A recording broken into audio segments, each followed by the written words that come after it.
जितने भी बच्चे, क्या यार अभी भी सब आए नहीं। इतनी मेहनत करो और फिर उसके बाद। और ये बात सही है कि आज की जो क्लास है वो कर होने के बाद ये वीडियो प्राइवेट कर दिया जाएगा, आपको ये क्लास का वीडियो मिलेगा नहीं।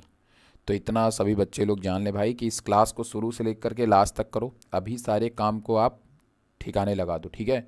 अगर मैंने 2-3 मैसेजेस आपको डाले हुए हैं तो आप इसका मतलब समझ सकते हैं, क्योंकि आज के बाद ना तो हमको इतना लंबा कभी क्लास लेने का टाइम मिलने वाला है ना कुछ। और मैं अब अगले हफ्ते तक का वेट नहीं करूँगा, क्योंकि मुझे इसी हफ्ते में इस चैप्टर को समापन करके फुर्सत करना है और नए चैप्टर की तरफ चलना है। चलिए, तो सबसे पहले मैं आपको कुछ बातें बता देता हूँ कि आज इस टॉपिक में हम लोग क्या क्या चीज़ें देखने वाले हैं इस चैप्टर के अंदर। और फिर उसके बाद हम अपने चैप्टर को शुरू करते हैं। देखिए, पहला काम आपको ये ध्यान में रखना है जो इस चैप्टर के अंदर हमें पढ़ना है, वो ये पढ़ना है कि जैसे अभी तक आपने एक ग्राफ वाला रिप्रेजेंटेशंस पढ़ा हुआ था, उसके बाद आपने लाइट रिएक्शन का एक इंट्रोडक्शन पढ़ा हुआ था। लाइट रिएक्शन का एक इंट्रोडक्शन आपने पढ़ा हुआ था। तो हम पहले शुरुआत करेंगे लाइट के एक इंट्रोडक्शंस को लेकर के शुरुआत करेंगे थोड़ा सा, ठीक है। और उसके बाद तीसरा पॉइंट हम लोग पढ़ेंगे इलेक्ट्रॉन ट्रांसपोर्ट को, उसी के अंदर इलेक्ट्रॉन ट्रांसपोर्ट सिस्टम को उसके अंदर पढ़ेंगे। और फिर उसके बाद में चौथा टॉपिक जो आपका होता है कीमो ऑस्मोसिस मॉडल वाला। तो कीमो ऑस्मोसिस मॉडल जो है वो बिल्कुल इलेक्ट्रॉन और ऑस्मोसिस मॉडल जो है वो इलेक्ट्रॉन एंड हाइड्रोजन आयन के जो ट्रांसपोर्ट है उसी को लेकर के बना है। और जो एटीपी का सिंथेसाइजेशन हो रहा है, या जो एटीपी बन रही है और जो एनएडीपीएच बन रहा है, एनएडीपीएच बन रहा है, वो कैसे बन रहा है, क्या काम हो रहा है, किस तरीके से बन रहा है, उसकी बात करेंगे। पांचवी जो सबसे इम्पॉर्टेंट प्रोसेस की हम लोग बात करेंगे वो इसमें ये बात करेंगे फॉस्फोराइलेशन की, मतलब फोटोफॉस्फोराइलेशन की बात करेंगे, फोटोफॉस्फोराइलेशन की बात करेंगे। और इसमें दो तरह के फोटोफॉस्फोराइलेशन होते हैं, एक होता है नॉन साइक्लिक, एक होता है नॉन साइक्लिक, और एक होता है cyclic phosphorylation, cyclic photophosphorylation. Photophosphorylation की बात करेंगे। तो ये कुछ टॉपिक हैं। और उसके बाद इसके बाद जो है हम लोग छठे नंबर पे पहुँचेंगे केल्विन साइकिल के पास। तो केल्विन साइकिल सिंपल है, लेकिन जो ज़्यादा प्रॉब्लम्स क्रिएट करता है वो करता है light reaction, electron transport chain, chemiosmosis and phosphorylation, ठीक है। अब ये दिक्कत क्या करता है वो सब बात मैं आपको बताऊंगा, कोई प्रॉब्लम नहीं है। एक बार आपको 2-3 बार आपको इतनी दफ़े वो डायग्राम आपको दिखाऊंगा कि वो आपके दिमाग में एकदम छप जाएगा। लेकिन हाँ, मैंने जैसा बोला कि बीच क्लास सेशन को छोड़ के मत जाइएगा, अदरवाइज़ आप इस टॉपिक को पकड़ नहीं पाएंगे, ठीक है।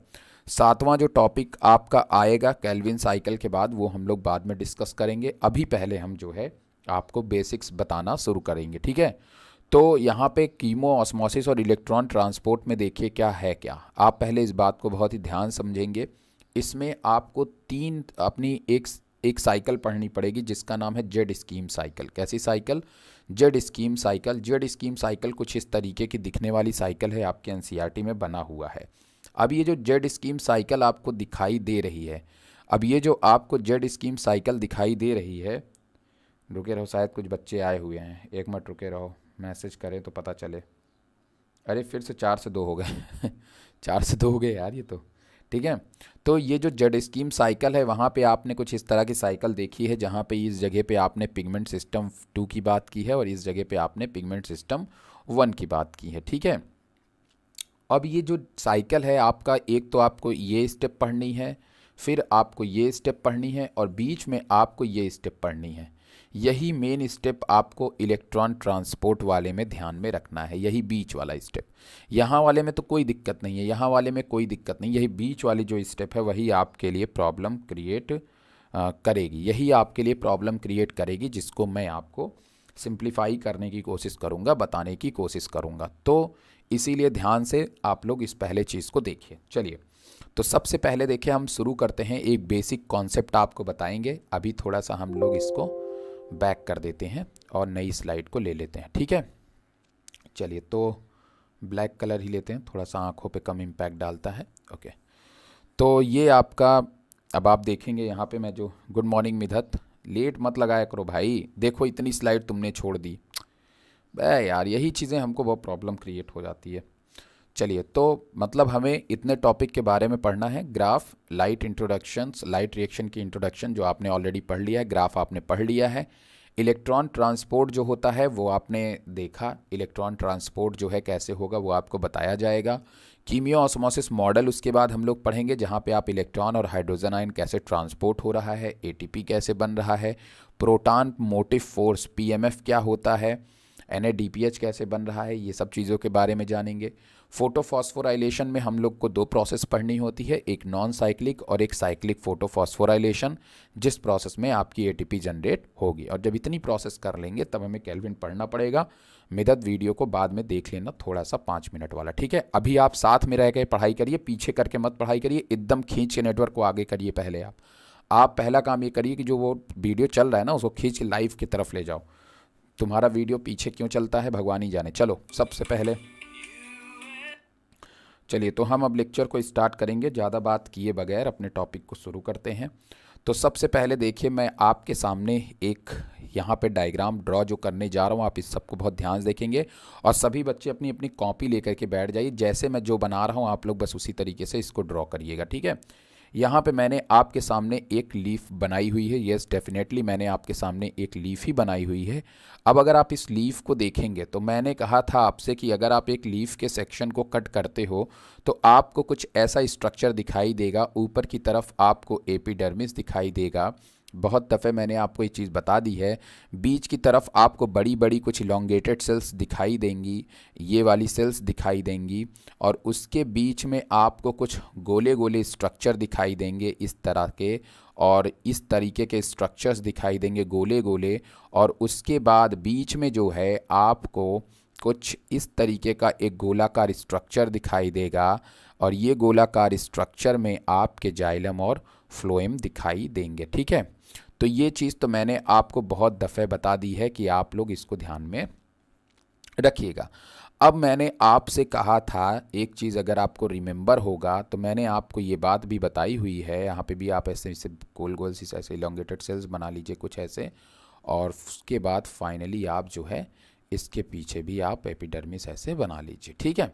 अब देखिए, ये मैंने लीफ की एक सेक्शन को कट किया है। अगर आप इस लीफ के सेक्शंस को ध्यान में रखिए तो आपको दिखाई देगा कि इस लीफ सेक्शन में जो ऊपर वाली लेयर है ये हमारी एपिडर्मिस होती है। ये जो बीच वाली लेयर होती है, पहली चीज़ जो पूरी लेयर होती है ये होती है मीजोफिल सेल। कैसी सेल होती है? मीजोफिल सेल होती है। और उसके बाद जो बीच में ये वाली जो सेल होती है इसको हम लोग कहते हैं ये इलोंगेटेड मीजोफिल सेल होती है। जो ये स्पॉन्जस मीजोफिल सेल्स होती हैं ये इलोंगेटेड वाली होती हैं। इसी मीजोफिल सेल के अंदर क्या मौजूद होते हैं? आपके क्लोरोप्लास्ट मौजूद होते हैं। ध्यान में रखिएगा, क्या मौजूद होते हैं? क्लोरोप्लास्ट मौजूद होते हैं। अब बहुत सारे लोग कभी कभी क्वेश्चन आपसे पूछ सकते हैं कि what is basic difference between chloroplast and chlorophyll, ठीक है। तो पहली चीज़ देखो, आपको दोनों चीज़ आपको बताना है। बहुत सारे लोग, पहले छोटे वाले क्लास वाले लोग नहीं समझते हैं। क्लोरोफिल जो है that's is a pigment and chloroplast is a organelle, ठीक है। क्लोरोप्लास्ट के अंदर ग्रेना होती है और ग्रेना के अंदर थैलेक्वाइड होती है, थैलेक्वाइड के अंदर क्लोरोफिल मॉलिक्यूल होता है। तो क्लोरोप्लास्ट के इतनी डिटेल के अंदर जाने पे आपको क्लोरोफिल मिलता है, ठीक है। तो क्लोरोप्लास्ट एक बहुत बड़ी सब यूनिट से बहुत बड़ी यूनिट है, और उसकी एक छोटी सब यूनिट होती है जिसको हम लोग क्लोरोफिल कहते हैं, दैट इज़ पिगमेंट, ठीक। अब एक लीफ के आपने सेक्शन को काटा तो आपको क्या देखने को मिला? आपको देखने को मिला क्लोरोप्लास्ट, ठीक है। अब मैंने इस क्लोरोप्लास्ट के स्ट्रक्चर को जूम कर लिया। क्या कर लिया? जूम कर लिया। जब मैंने क्लोरोप्लास्ट के स्ट्रक्चर को बेटा जूम किया तो हमको क्या दिखाई दिया? क्लोरोप्लास्ट में सबसे पहले हमारा ध्यान जाना चाहिए ग्रेना की तरफ। अब बहुत ही ध्यान से बच्चे सुनेंगे, आपको लगेगा सर ये पका रहे हैं, बट डेफिनेटली सर आपको पका नहीं रहे हैं, सर आपको स्ट्रॉन्ग कर रहे हैं। क्या कर रहे हैं बेटा? स्ट्रॉन्ग कर रहे हैं। तो इसको आप बहुत ही ध्यान से देखते रहेंगे। अब ये जो ग्रेना होता है आपको पता है ये ऐसे जुड़ा होता है। अब इस स्ट्रक्चर को आप मामूली मत समझिएगा, अभी इस स्ट्रक्चर का रोल बढ़ जाएगा। ये जो स्ट्रक्चर आपको यहाँ पे दिखाई दे रहा है, इस स्ट्रक्चर का अपने में ही बहुत इंपॉर्टेंट रोल है। ये एक साइकिल को बढ़ा देता है, ठीक है। इसको हम लोग स्ट्रोमा लैमेली कहते हैं। क्या कहते हैं बेटा? स्ट्रोमा लैमेली कहते हैं, स्ट्रोमा लैमेली कहते हैं। और ये जो बीच वाली ग्रेना होती है इसको हम लोग ग्रेना लैमेली कहते हैं। क्या कहते हैं बेटा? ग्रेना लैमेली कहते हैं। क्या कहते हैं? ग्रेना लैमेली कहते हैं, ग्रेना लैमेली कहते हैं। है तो ये अंदर वाली थैलेक्वाइड, लेकिन इसको ग्रेना लैमेली कहते हैं, और ये जो बाहर की तरफ जुड़ा हुआ है इसको हम लोग स्ट्रोमा लैमेली कहते हैं, क्योंकि इसके दोनों तरफ, इस वाले के मतलब इस वाले ग्रेना के दोनों तरफ, मतलब ग्रेना लैमेली के दोनों तरफ ऊपर और नीचे ग्रेना ही होती है, लेकिन स्ट्रोमा लैमेली के ऊपर और नीचे केवल और केवल स्ट्रोमा ही होती है। और बीच का ये जो खाली स्थान होता है बेटा, ये होता है हमारा क्या, ये होता है हमारा स्ट्रोमा। क्या होता है? स्ट्रोमा। और एक जो क्वाइन स्ट्रक्चर होता है, ये पूरा ग्रेना होता है, और ये क्वाइन का जो स्ट्रक्चर होता है इसी को हम लोग बोलते हैं थैलेक्वाइड। क्या बोलते हैं बेटा? थैलेक्वाइड कहते हैं। क्या कहते हैं? थैलेक्वाइड कहते हैं। इस एक स्ट्रक्चर को क्या कहते हैं? थैलेक्वाइड। अगर हम इसी थैलेक्वाइड को जूम कर लें, क्या कर लें? अगर हम इसी थैलेक्वाइड को जूम कर लें, अगर हम इसी थैलेक्वाइड को जूम कर लें तो देखिए ये कुछ हमें ऐसा दिखाई देगा। क्या देगा ना? अब ये थैलेक्वाइड हमें कुछ ऐसा दिखाई देगा, ठीक है। अब ध्यान सुनते रहिएगा। ये थैलेक्वाइड हमें कुछ ऐसा दिखाई देगा। मैं थोड़ा सा इसको इरेज कर देता हूँ। अब ये थैलेक्वाइड हमें ऐसा दिखाई देगा। आप जो है इस थैलेक्वाइड के ऊपर जो है यहाँ पे इस साइड में हमारी हो गई थैलेक्वाइड की मेम्ब्रेन। क्या हो गई बेटा? ये थैलेक्वाइड की मेम्ब्रेन, ठीक है। ये थैलेक्वाइड की हो गई मेम्ब्रेन, ठीक है। देखिए यहाँ पे, अब मेम्ब्रेन आपको पता है किससे बना होगा? लिपिड प्रोटीन से बना होगा, उससे हमें कोई लेना देना नहीं है बेटा। अब यहाँ पे देखिएगा, मैं आपको बताऊंगा। यहाँ पे आपको मैंने बताया है कि हमारा थैलेक्वाइड में क्या होता है। थैलेक्वाइड में दो पिगमेंट सिस्टम के बारे में आप पढ़ेंगे। That is pigment system 1, that is pigment system 2, that is pigment system 2, that is pigment system 2 हो गया ये। और यहाँ पे एक पिगमेंट सिस्टम आप पढ़ेंगे जिसका नाम है पिगमेंट सिस्टम 1। क्या नाम है? पिगमेंट सिस्टम 1, ठीक है।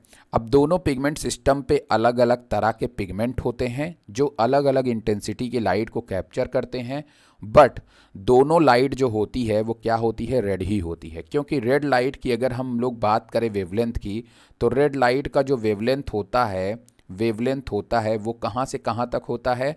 वो तकरीबन आपका 650 से लेकर के 750 या 700 के आसपास में होता है।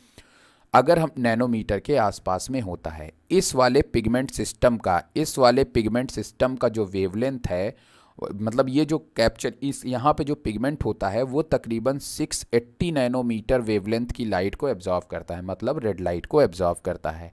और जो पिगमेंट सिस्टम 1 होता है बेटा, वो भी क्या काम करता है? 700 नैनोमीटर की लाइट को एब्जॉर्व करता है, मतलब कि आपका ये भी रेड लाइट ही एब्जॉर्व करता है और ये भी रेड लाइट एब्जॉर्ब करता है। तो ये बात मैंने आपको बताया, और आपको भी मैंने ग्राफ के दरमियान बताया था कि फोटोसिंथेसिस में केवल और केवल रेड लाइट ही यूटिलाइज होती है।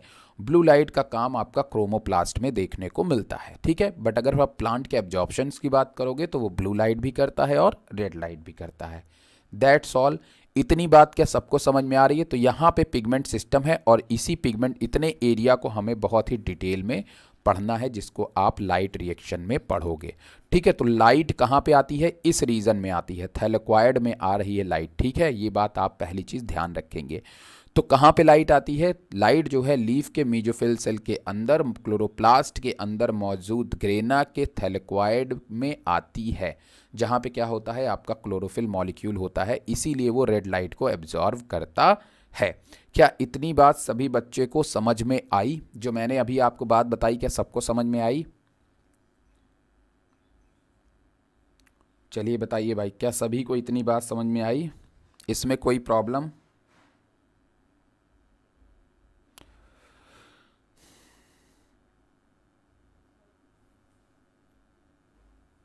सभी बच्चे जवाब देंगे भाई। देखिए, जवाबों पे बहुत ही काम बाकी है भाई, जवाबें बहुत ज़रूरी हैं।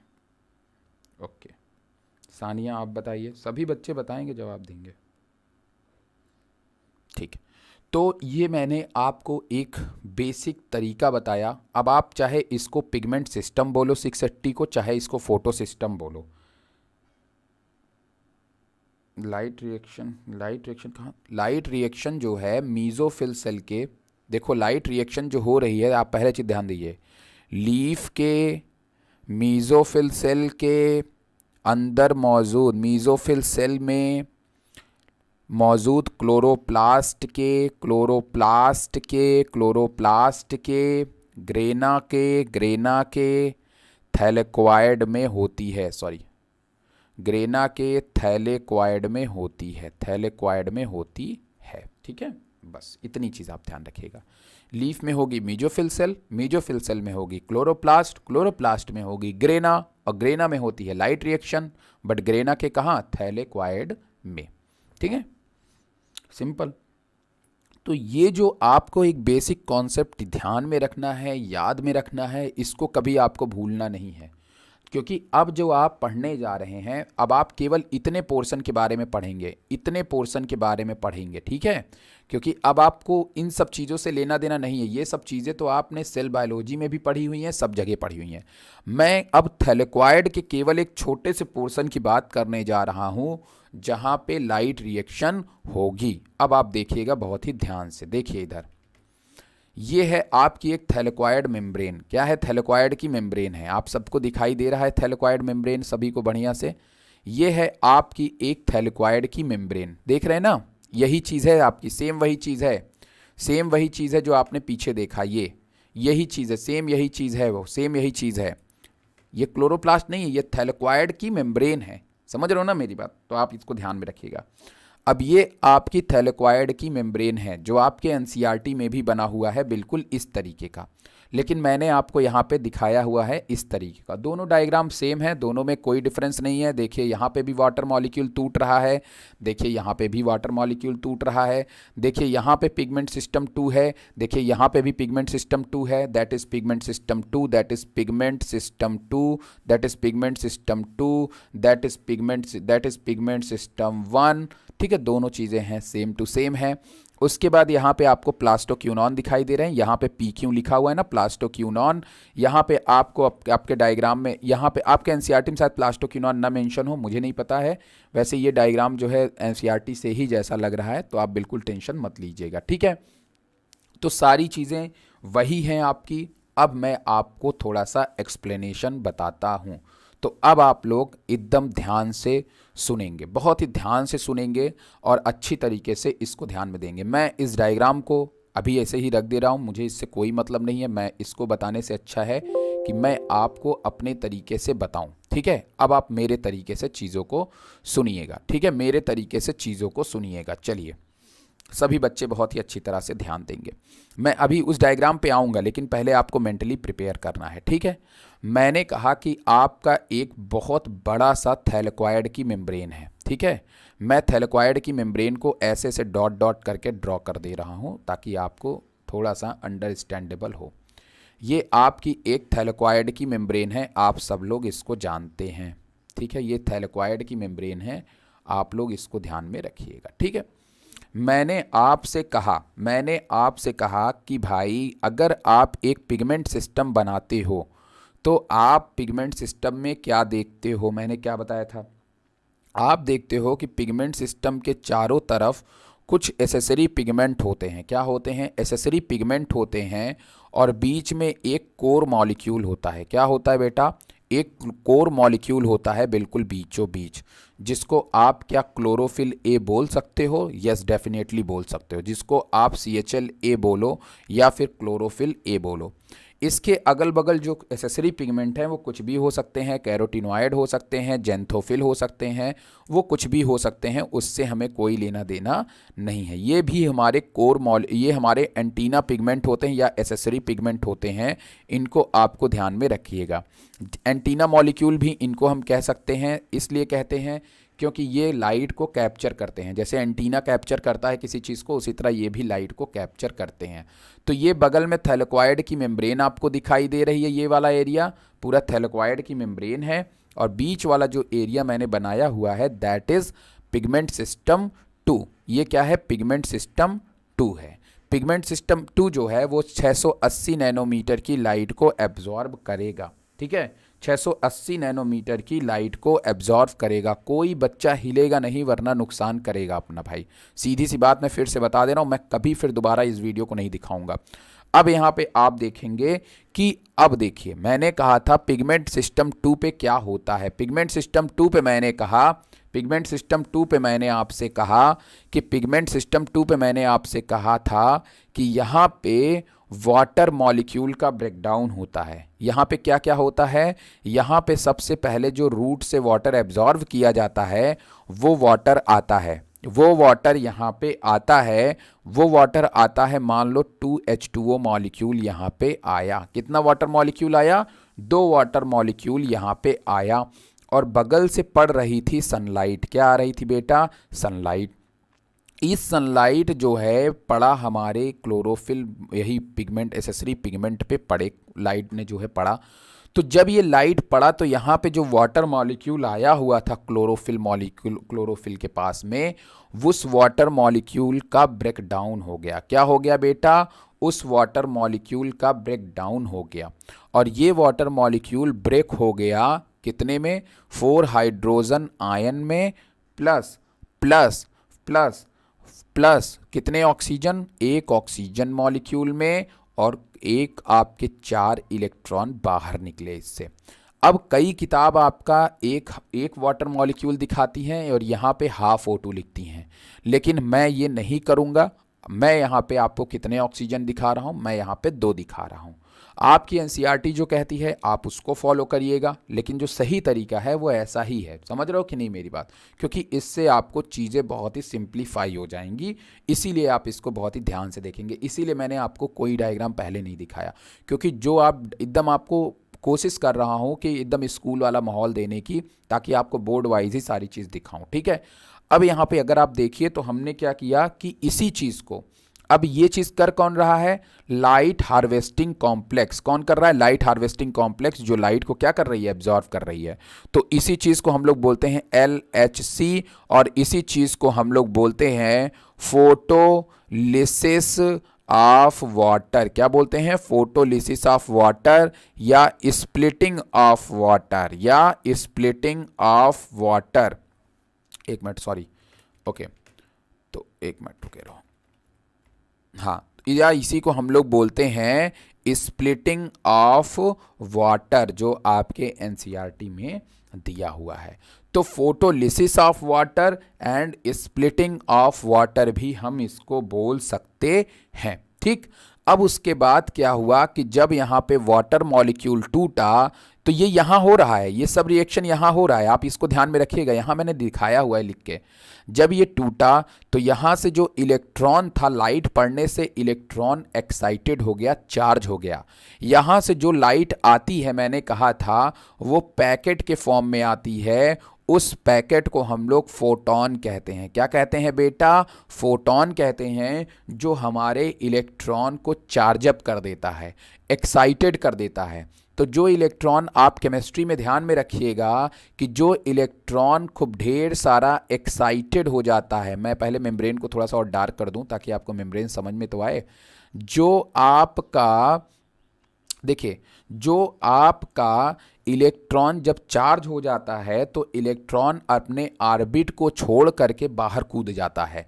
यहाँ पे भी इस इलेक्ट्रॉन के साथ में यही हुआ, यहाँ से चारों इलेक्ट्रॉन नहीं, एक एक इलेक्ट्रॉन, यहाँ से एक इलेक्ट्रॉन जो है, ध्यान सुनिएगा मेरी बात, यहाँ से एक इलेक्ट्रॉन, मैं दोनों चीज़ एक साथ खत्म कर रहा हूँ, कीमियो ऑस्मोसिस भी खत्म कर रहा हूँ और लाइट रिएक्शन भी, और सब कुछ एक साथ। तो इसलिए बहुत ही ध्यान से देखिएगा, यहाँ पे इस इलेक्ट्रॉन ने अपने ऑर्बिट को छोड़ करके क्या हो गया, बाहर निकल गया।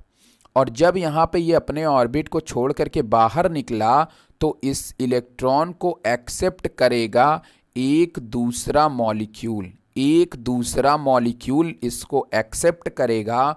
और आपको पता है उस मॉलिक्यूल का क्या नाम है, उस मॉलिक्यूल का नाम है आपका, एक मिनट, उस मॉलिक्यूल का नाम यहीं पे मेंशन है, उस मॉलिक्यूल का नाम है प्लास्टोक्यूनॉन। क्या नाम है, प्लास्टोक्यूनॉन, या फिर इसका नाम आप बोलेंगे फियोफाइटिन। क्या बोलेंगे, फियोफाइटिन बोलेंगे बेटा, क्या बोलेंगे, फियोफाइटिन। अभी आप प्लास्टोक्यूनॉन नहीं, अभी फियोफाइटिन। अब ये जो फियोफाइटिन होता है, ये प्राइमरी इलेक्ट्रॉन एक्सेप्टर होता है। ये इलेक्ट्रॉन, जो यहाँ से इलेक्ट्रॉन आया है, उस एक इलेक्ट्रॉन को क्या किया, फियोफाइटिन ने गेन कर लिया। तो जरा सा हमें कमेंट सेक्शंस में बताओ कि फियोफाइटिन में रिडक्शन हुआ या ऑक्सीडेशन हुआ बेटा, जरा सा बताओ, फियोफाइटिन में रिडक्शन हुआ या ऑक्सीडेशन हुआ बेटा। बताओ बताओ सभी लोग बताओ।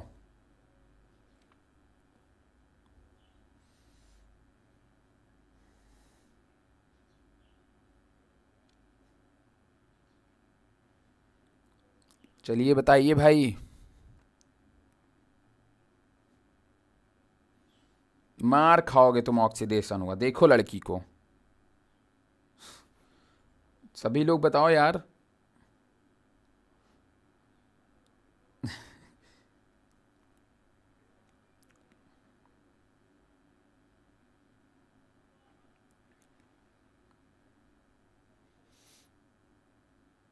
रिडक्शन हुआ ना।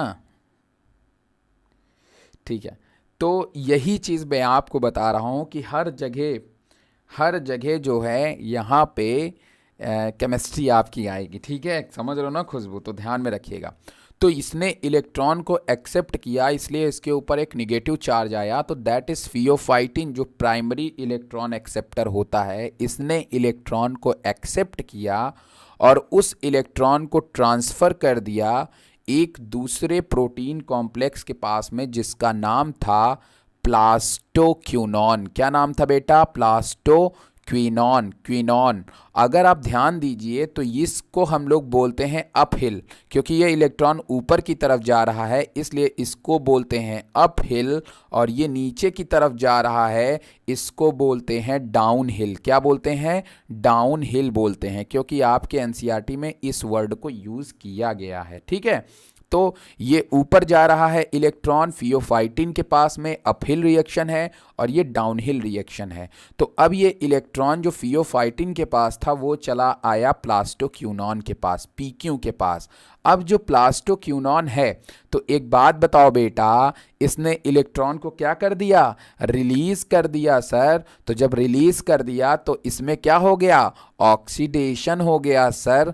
तो बेटा यहाँ पे हमें देखने को मिला कि फियोफाइटिन जो है वो डिस्प्रॉप रिएक्शन शो कर रहा है, इसके अंदर रिडॉक्स रिएक्शन हो रहा है। मतलब इसमें ऑक्सीडेशन भी देखने को मिल रहा है, रिडक्शन भी देखने को मिल रहा है। यस, डेफिनेटली ये टर्म आपके एनसीईआरटी ने यूज़ किया है। तो ये बात आप ध्यान में रखेंगे कि इसने इलेक्ट्रॉन को किसको दे दिया? प्लास्टोक्यूनॉन को दे दिया। अब प्लास्टोक्यूनॉन क्या करेगा कि यहाँ पे एक साइकिल रन करती है, जिस साइकिल का नाम है cytochrome B6 complex. Cytochrome B6 complex, या इसी साइकिल को हम लोग बोलते हैं क्यू साइकिल। क्या बोलते हैं बेटा? क्यू साइकिल, या इसी को हम लोग बोलते हैं electron transport chain. Electron transport chain बोलते हैं। क्या बोलते हैं? इलेक्ट्रॉन ट्रांसपोर्ट चेन बोलते हैं। और यहीं पे इलेक्ट्रॉन के मूवमेंट करने से जो एटीपी है वो यहाँ पे जनरेट होती है। इसी इलेक्ट्रॉन के, जब ये प्लास्टोक्यूनॉन है तो ये प्लास्टोक्यूनॉन का इलेक्ट्रॉन कहाँ जाएगा? साइटोक्रोम B6 कॉम्प्लेक्स पे जाएगा, और इस इलेक्ट्रॉन के मूवमेंट से एटीपी प्रोड्यूस होती है। अभी मैं डिटेल में बताऊंगा कि यहाँ पे एटीपी प्रोड्यूस कैसे होती है, बस अभी आपको एक कहानी बता रहा हूँ ना। यहाँ पे एटीपी प्रोड्यूस होती है, और यही एटीपी जाती है कहाँ? स्ट्रोमा में, डार्क रिएक्शन कराने के लिए, ग्लूकोज बनाने के लिए। तो ये एटीपी कहाँ से यूज़ हो रही है? Electron transport chain Q cycle में से जो है ये इस एटीपी का फॉर्मेशन शुरू होता है। लेकिन ये क्यू साइकिल में नहीं बनती है एटीपी, क्यू साइकिल चलने के कारण एटीपी बनती है। ठीक है, क्यों बनती है अभी मैं आपको बताऊंगा। उसके बाद यहाँ से एक इलेक्ट्रॉन चला आया ना, जैसे ही प्लास्टोक्यूनॉन के पास में एक इलेक्ट्रॉन आता है, तब तक दूसरा इलेक्ट्रॉन फिर एक्साइटेड हो जाता है। तो टोटल इलेक्ट्रॉन जो मूव करके प्लास्टोक्यूनॉन के पास में आ जाते हैं वो कितने आ जाते हैं? 2 इलेक्ट्रॉन। 2 इलेक्ट्रॉन में एक इलेक्ट्रॉन जो है मूव करके साइटोक्रोम B6 के पास में, फिर एक और केमिकल होता है जिसका नाम है प्लास्टोसियानिन। क्या नाम है? प्लास्टोसियानिन, या हाँ एक मिनट रुके रहिए, प्लास्टो पीसी ना, पीसी, हाँ पीसी नाम है, प्लास्टोसियानिन ही बोलते हैं उसको। हाँ प्लास्टोसियानिन ये रहा, हाँ ठीक है, प्लास्टोसियानिन। क्या बोलते हैं? प्लास्टोसियानिन जो आपका केमिकल होता है उसके पास में ये इलेक्ट्रॉन चला आता है, और प्लास्टोसियानिन जो है इस इलेक्ट्रॉन को ट्रांसपोर्ट कर देता है किसके पास में? पिगमेंट सिस्टम 1 के पास में। किसके पास में बेटा? पिगमेंट सिस्टम 1 के पास में ट्रांसपोर्ट कर देता है, दैट इज पिगमेंट सिस्टम 1। और ये भी एक तरह का पिगमेंट होता है, तो पिगमेंट सिस्टम होता है तो इसके पास भी सी क्लोरोफिल ए है। इसने भी इस इलेक्ट्रॉन को एक्सेप्ट किया और जब इसके ऊपर लाइट पड़ी ना बेटा, तो ये भी इलेक्ट्रॉन क्या हो गया, यहाँ से एक्साइटेड हो गया और एक्साइटेड करके ये भी ऊपर चला गया। इसको यहाँ पे इस इलेक्ट्रॉन को एक्सेप्ट किया FDR ने और फिर उसके बाद यहाँ से प्रोड्यूस हुआ NADPH, क्योंकि NADPH तभी बनेगा जब यहाँ पे इलेक्ट्रॉन एक्सेप्ट होगा। सभी बच्चों को समझ में आया कि नहीं? कुछ बताओ भाई, समझ में आया? बताओ।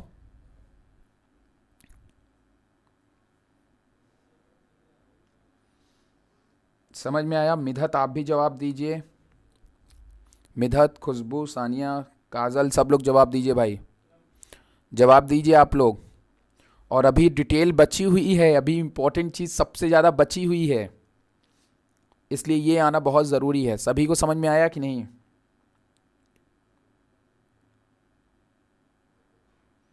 देखो सिंपली वे में अगर इसको याद रखना है तो आप बस इतना ध्यान में रखो, वाटर का ब्रेकडाउन हुआ, इलेक्ट्रॉन यहाँ से रिलीज हुआ, 4 इलेक्ट्रॉन, लेकिन एक एक इलेक्ट्रॉन करके जाते हैं। एक इलेक्ट्रॉन गया फियोफाइटिन के पास में, फियोफाइटिन से गया प्लास्टोक्यूनॉन के पास में, प्लास्टोक्यूनॉन के बाद गया साइटोक्रोम B6 कॉम्प्लेक्स के पास में, फिर प्लास्टोसियानिन के पास में और फिर फोटोसिस्टम 1 के पास में।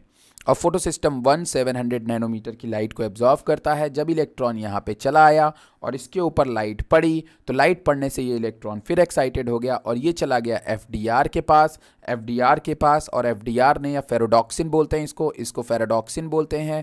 इस फेरोडॉक्सिन ने इस इलेक्ट्रॉन को ट्रांसपोर्ट कर दिया NADPH के पास, NADPH बनाने के लिए। तो इलेक्ट्रॉन ट्रांसपोर्ट हुआ NADPH के लिए। क्या सभी बच्चे को समझ में आया?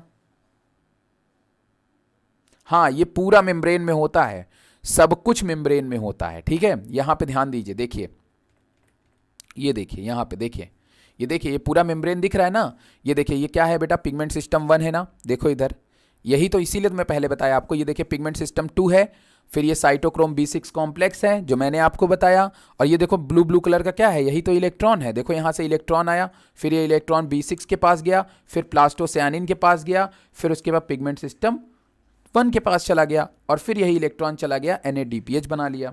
तो ये पूरी साइकिल कहाँ पे हुई? ये पूरी वहां से जाके रेजोल्यूशन बढ़ाओ यार काजल, वहां से जाके रेजोल्यूशन बढ़ाओ अपना मोबाइल से। अब यार इसको भी सिखाना पड़ेगा, रेजोल्यूशन को बढ़ाओ वहां से। क्यों नहीं दिखाई देगा वीडियो क्लियर? कह रही यूट्यूब का वीडियो नहीं क्लियर दिखाई दे रहा। क्या यार गजब के काम करते हो। वहां से रेजोल्यूशन बढ़ाओ अपने मोबाइल से।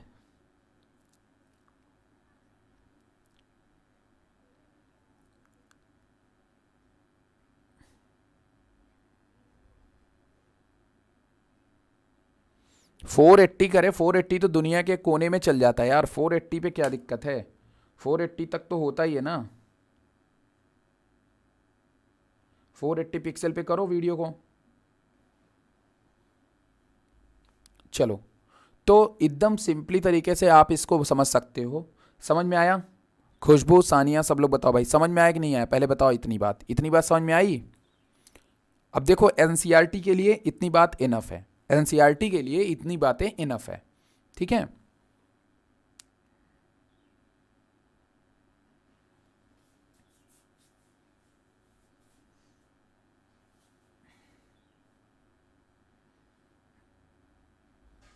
ठीक, चलो। मिधत क्यों नहीं जवाब दे रही? लड़की है भी कि चली गई है?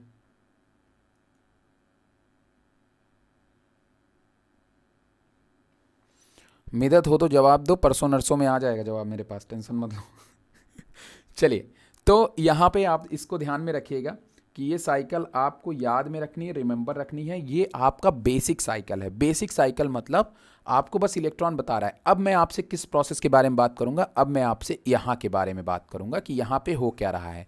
तो यहाँ पे आपको 3-4 नाम याद रखने हैं, क्या, प्लास्टोक्यूनॉन, साइटोक्रोम B6 कॉम्प्लेक्स और इलेक्ट्रॉन। हम यहाँ पे ये पता लगाने वाले हैं कि आखिर ये जो ATP बन रहा है, ये ATP दरअसल बन कैसे रहा है। ठीक है, तो सभी बच्चे अब बहुत ही अच्छी तरीके से ध्यान से देखेंगे मैं जो बताने जा रहा हूँ। ये आप देखिए, ये है क्यू साइकिल। क्या है बेटा, इसी को कहते हैं क्यू साइकिल, जो कहाँ चल रही है, साइटोक्रोम B6 कॉम्प्लेक्स में चल रही है। सबको समझ में आ रहा है ना, साइटोक्रोम B6 कॉम्प्लेक्स में चल रही है। ये आपकी क्या है बेटा, ये वही हमारी थैलेक्वाइड की मेम्ब्रेन है, थैलेक्वाइड की मेम्ब्रेन है। ठीक है, स्ट्रोमा में रहता है। ये देखो बाहर दिखाई दे रहा है ना, स्ट्रोमा में।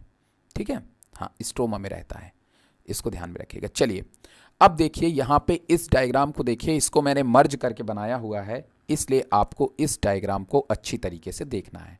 अब हम लोग काफ़ी कुछ चीज़ें डायग्राम पे छोड़ देते हैं। ठीक है, देखिए ये लाइट हार्वेस्टिंग कॉम्प्लेक्स है, यहाँ पे वाटर मॉलिक्यूल का ब्रेकडाउन हो रहा है, आपने पढ़ा वाटर मॉलिक्यूल का ब्रेकडाउन हो रहा है।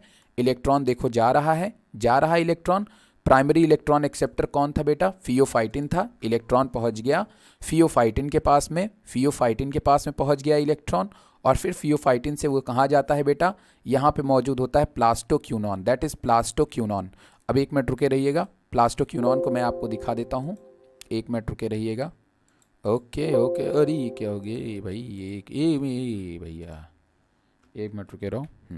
ओके, ये थोड़ा सा कट गया है यहाँ पे शायद। हाँ ठीक है, CTR जेट कर देता हूँ। ठीक, अब देखिए यहाँ पे, look at this diagram right now. देखिए अब यहाँ पे मैंने कहा फियोफाइटिन पे आता है इलेक्ट्रॉन, फियोफाइटिन के पास कहाँ जाता है बेटा, प्लास्टोक्यूनॉन पे जाता है। कहाँ जाता है, प्लास्टोक्यूनॉन। तो यहाँ पे है प्लास्टोक्यूनॉन। अब देखिए ध्यान से देखिएगा मेरी बात को। 1 मिनट रुको, पहले मैं सब इरेज कर देता हूँ, फिर से मैं आपको समझाता हूँ। 1 मिनट देखते रहिएगा बस आप। अब यहाँ पे देखिए, मैंने आपसे बताया था कि पहले एक इलेक्ट्रॉन आ रहा है, और एक इलेक्ट्रॉन आकर के पिगमेंट सिस्टम से 2 इलेक्ट्रॉन प्लास्टोक्यूनॉन के पास में आ जाते हैं। कितने इलेक्ट्रॉन आ जाते हैं प्लास्टोक्यूनॉन के पास में, 2 इलेक्ट्रॉन। ध्यान सुनिएगा, पहले फिर से देखिए, पहले इलेक्ट्रॉन गया फियोफाइटिन के बाद, फिर ये इलेक्ट्रॉन मूव करके आएगा, 2 इलेक्ट्रॉन मूव करके आएगा। पहले एक जाएगा, एक जाके वहां इकट्ठा हो जाएगा प्लास्टोक्यूनॉन के पास में। तो टोटल प्लास्टोक्यूनॉन के पास में कितने इलेक्ट्रॉन आ जाएंगे, 2। जब प्लास्टोक्यूनॉन के पास में 2 इलेक्ट्रॉन आएंगे ना बेटा, ध्यान सुनिएगा, जब प्लास्टोक्यूनॉन के पास में 2 इलेक्ट्रॉन आ जाएंगे, कॉपी में नोट कर लो।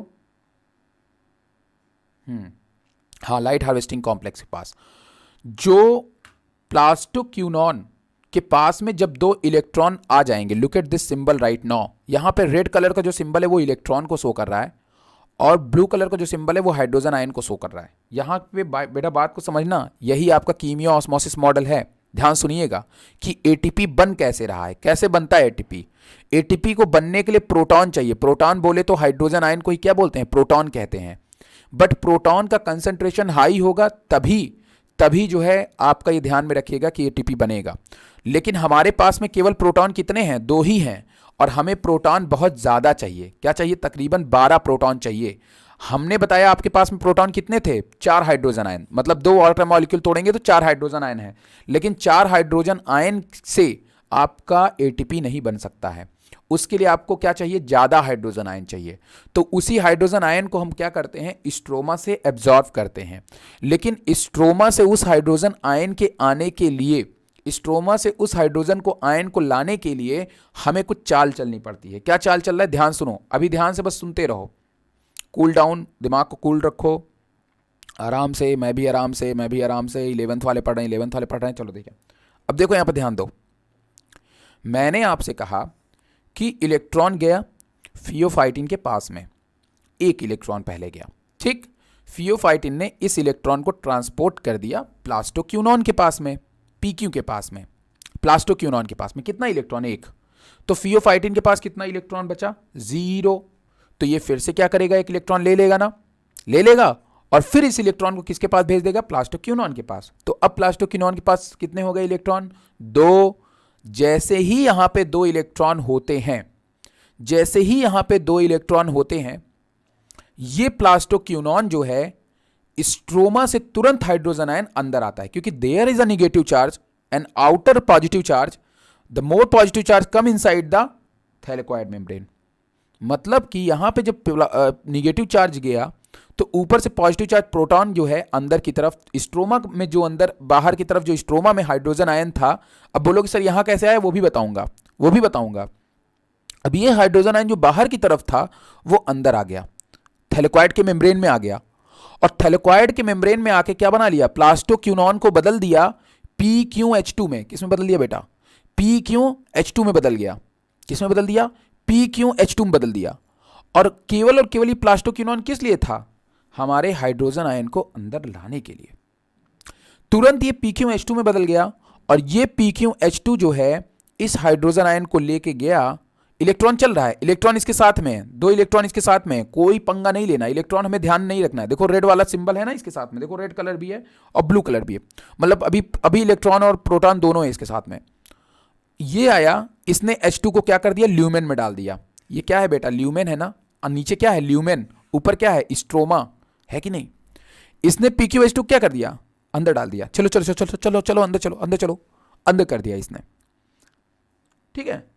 अब जब इसने H2 को बाहर अंदर कर लिया ल्यूमेन के, तो यहां पे ल्यूमेन के अंदर हाइड्रोजन आयन बढ़ गया कि नहीं बढ़ गया, और PQ क्या हो गया, खाली हो गया, और PQ फिर चला गया वापस इलेक्ट्रॉन लेने के लिए। PQ फिर क्या ले गया, इलेक्ट्रॉन और हाइड्रोजन आयन को लेने के लिए। अगेन फिर से इलेक्ट्रॉन आएगा, फिर से PQH2 को लाएगा। समझ रहे हो ना मेरी बात, ठीक है। तो दोनों बाहर जाते हैं, कैसे जाते हैं देखो यहां पे, अब PQ वापस चला गया दूसरा इलेक्ट्रॉन लेने के लिए, और उसके बाद बाहर से हाइड्रोजन आयन लेने के लिए, ठीक। लेकिन यहां पे देखिए अभी आप, अब PQH2 तो वापस चला गया, हाइड्रोजन आयन अंदर चला गया, अब बचा क्या बेटा, इलेक्ट्रॉन। क्या बचा, इलेक्ट्रॉन। और इलेक्ट्रॉन जो है, 2 इलेक्ट्रॉन है यहां पे, तो एक इलेक्ट्रॉन जो है वो प्लास्टोसायनिन के पास चला गया, और ये इलेक्ट्रॉन प्लास्टोसायनिन से पिगमेंट सिस्टम 1 पे चला जाएगा।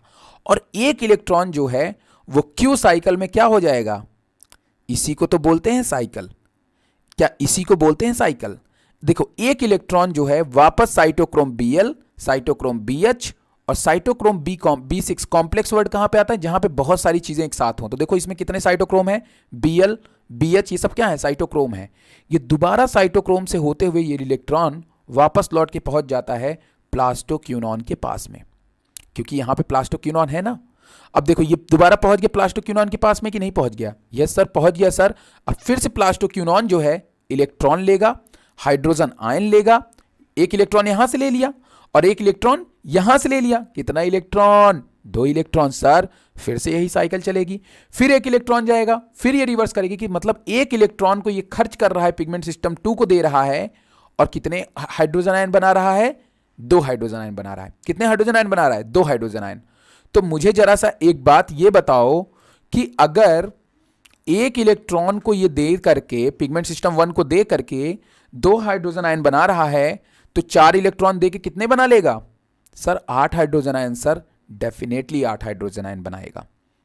मतलब 2 वाटर मॉलिक्यूल के ब्रेकडाउन से ल्यूमेन के अंदर, जैसे यहां पे 4 होता, अगर 2 वाटर मॉलिक्यूल लगा देते, यहां पे ध्यान सुनो, अगर मैं यहां पे 2H2O कर दूं तो यहां पे 4 हाइड्रोजन आयन हो जाएगा कि नहीं हो जाएगा, यस सर।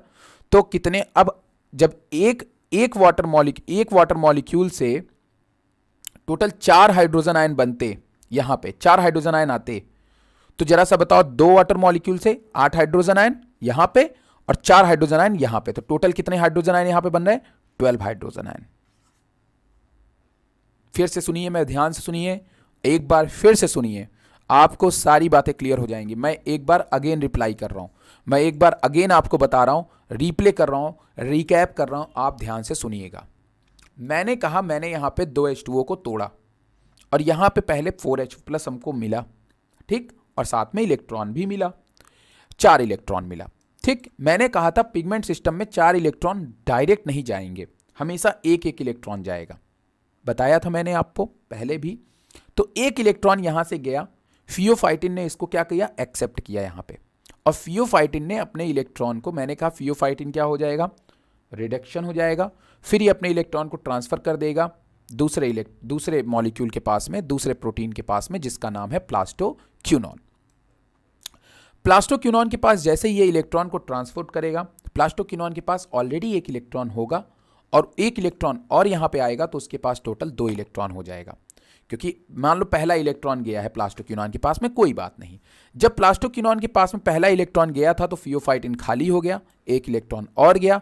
अब फियोफाइटिन के पास एक इलेक्ट्रॉन गया, फिर प्लास्टोक्यूनॉन के पास आया, तो प्लास्टोक्यूनॉन के पास टोटल 2 इलेक्ट्रॉन। बस ये ध्यान रखना प्लास्टोक्यूनॉन पे 2 इलेक्ट्रॉन होने चाहिए, क्योंकि उसको 2 हाइड्रोजन आयन को अंदर लाना है, तो ठीक है ना, अगर इस साइकिल को चलाना है तो 2 इलेक्ट्रॉन उसको चाहिए ही चाहिए। तो 2 इलेक्ट्रॉन आया आपका पिगमेंट सिस्टम 2 से आया, किसमें, प्लास्टोक्यूनॉन में। पिगमेंट सिस्टम 2 से आया है ना, प्लास्टोक्यूनॉन के पास में आया। बाहर से हाइड्रोजन आयन प्लास्टोक्यूनॉन के पास में आया, कितना हाइड्रोजन आयन, 2। जितने इलेक्ट्रॉन उतने हाइड्रोजन आयन यहाँ पे आएंगे। इलेक्ट्रॉन आया, अब यहाँ पे देखो क्या हो गया, हाइड्रोजन आयन ल्यूमेन के अंदर चला गया, स्ट्रोमा से ल्यूमेन के अंदर ट्रांसपोर्ट कर दिया प्लास्टोक्यूनॉन ने, और प्लास्टोक्यूनॉन खुद क्या हो गया, डिसअसेंबल हो गया, वो वापस लौट गया आपके मेम्ब्रेन में, क्योंकि वो साइकिल के अंदर एंटर नहीं करेगा, वो क्यू साइकिल में नहीं जाएगा, वो प्लास्टोक्यूनॉन बाहर चला गया। ठीक है, अब ये जो PQ है ये बाहर चला गया दूसरे इलेक्ट्रॉन का वेट करने के लिए, दूसरे हाइड्रोजन आयन का वेट करने के लिए, नए हाइड्रोजन आयन। बाकी बचा इलेक्ट्रॉन, कितने इलेक्ट्रॉन आए थे, 2, तो एक इलेक्ट्रॉन चला गया आपका पिगमेंट सिस्टम 1 के पास में, दैट इज प्लास्टोसायनिन। प्लास्टोसायनिन के बाद पिगमेंट सिस्टम 1 के पास में चला गया, और एक इलेक्ट्रॉन क्यू साइकिल के थ्रू दोबारा चला गया प्लास्टोक्यूनॉन के पास में। Look at this, this is the Q cycle के साथ में वापस एक इलेक्ट्रॉन चला गया अब प्लास्टोक्यूनॉन के पास बेटा कितने इलेक्ट्रॉन, सर एक इलेक्ट्रॉन, सर एक इलेक्ट्रॉन, और बाकी एक इलेक्ट्रॉन कहां से आ रहा है, पिगमेंट सिस्टम से सर, तो हाउ मेनी इलेक्ट्रॉन बेटा, 2 electron sir, yes definitely 2 electron, और यहां से हाइड्रोजन आयन फिर से आएगा, फिर से वही साइकिल रन करेगी। तो इस तरीके से इसी को हम लोग कहते हैं क्यू साइकिल। सभी बच्चों को समझ में आया ये कि नहीं आया, नहीं आया तो भी कोई दिक्कत नहीं है, मैं और सिंपली भी कर सकता हूं। बताओ सभी बच्चों को समझ में आया, सभी बच्चों को समझ में आया।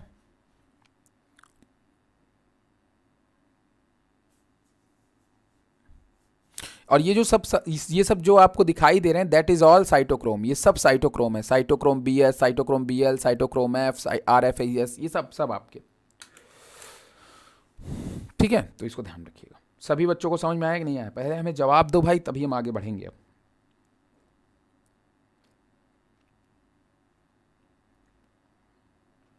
ठीक है ठीक है ठीक है ठीक है ठीक है, ओके ओके ओके। खुशबू खुशबू, और झूठ नहीं बोलना है भाई, झूठ नहीं बोलना है कि समझ में आया, एक एक बच्चा ध्यान में रखेगा। हाँ बोलो सानिया, क्या क्वेश्चन है, बोलो।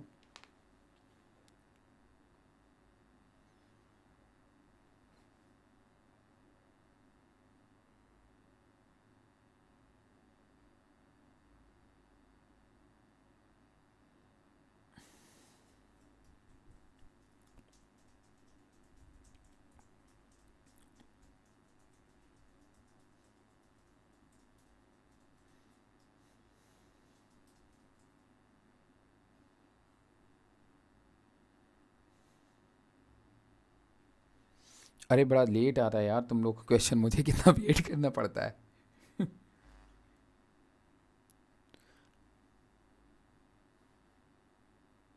चलिए आप क्वेश्चन पूछते रहिएगा, हम हम इसको देख रहे हैं, क्योंकि क्वेश्चंस बहुत लेट में आ रहा है। क्यों,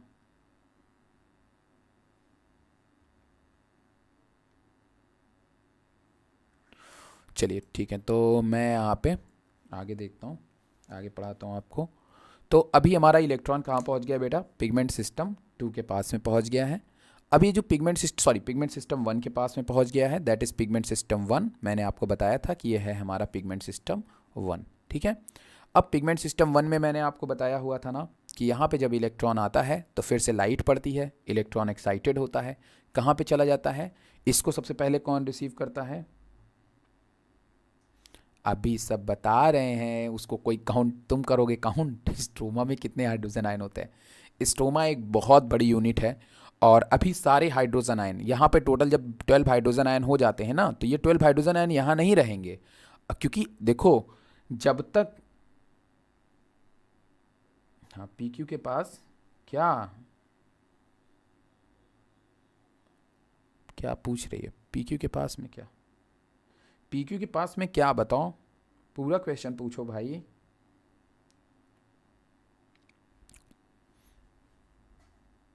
एक तो आप लोग यार रिप्लाई बहुत लेट आ रहा है।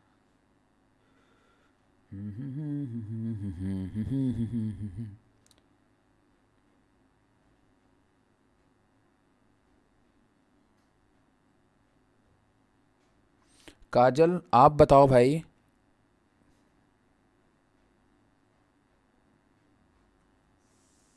काजल लग रहा है गुस्सा आ गई भाई, काजल गुस्सा आ गई बेचारी, काजल लग रहा है गुस्सा आ गई। सानिया पूरा मैसेज लिख के भेजो बेटा, पूरा मैसेज लिख के भेजो।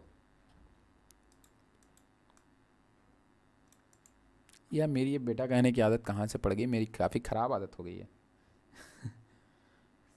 इससे ऊपर वाला पढ़ाइए, पढ़िए मैसेज। अच्छा पढ़े मैसेज। सर एक क्वेश्चन पीक्यू के पास में, हाँ तो पीक्यू के पास। अच्छा सर वाटर एलएससी स्प्लिट होता है, हाँ हाँ लाइट हार्वेस्टिंग कॉम्प्लेक्स, यस वही स्प्लिट करता है हाँ। NADPH तुम्हारे सारे तो मैंने जवाब दिए हैं, और क्या बताना है इसमें। चलो ठीक है, जो भी है मैं आपको बता दूंगा भाई, गूगल मीट पे रख लिया जाएगा। जब इतनी ज़्यादा प्रॉब्लम है 2 मिनट का लगेगा, गूगल मीट पे रख दिया जाएगा। अभी आपको लिंक भेज दूंगा, आप देख लेना, ठीक है। चलो अभी हम लोग पढ़ लेते हैं, राइट। हो सकता है पढ़ते पढ़ते आपका और चीज़ें कंप्लीट हो जाएं। तो देखो मैंने आपसे कहा था कि अब आपकी जो इलेक्ट्रॉन है वो अब प्लास्टोसायनिन से कहाँ पे चली आई थी, अब वो प्लास्टोसायनिन से चली आई थी। एक मिनट रुको, एक सेकेंड।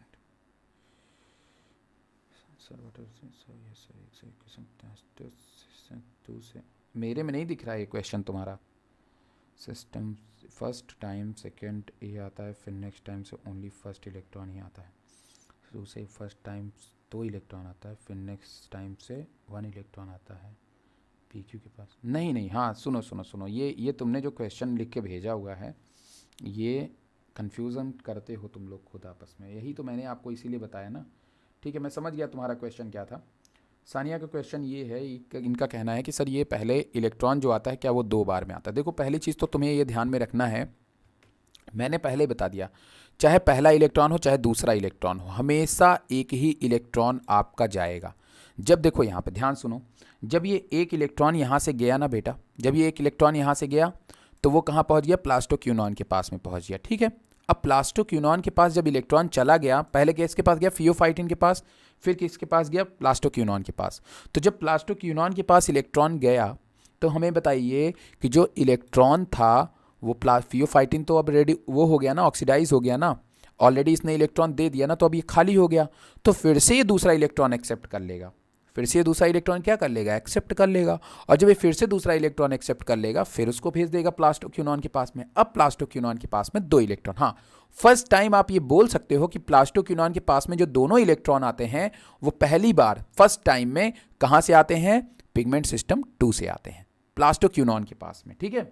यही आपका कहना था क्या, देखें तो यही आपका सवाल का कहना था क्या।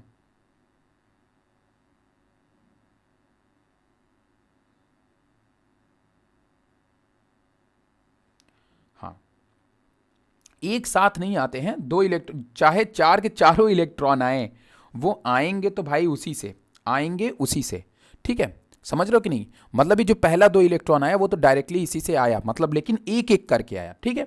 और एक इलेक्ट्रॉन चला गया, अब लेकिन आएगा तो फिर एक आएगा और एक वापस वाला जाएगा, है ना। तो ये चीज़ आपको ध्यान में रखना है, ठीक। चलिए अब आगे हम लोग बढ़ते हैं,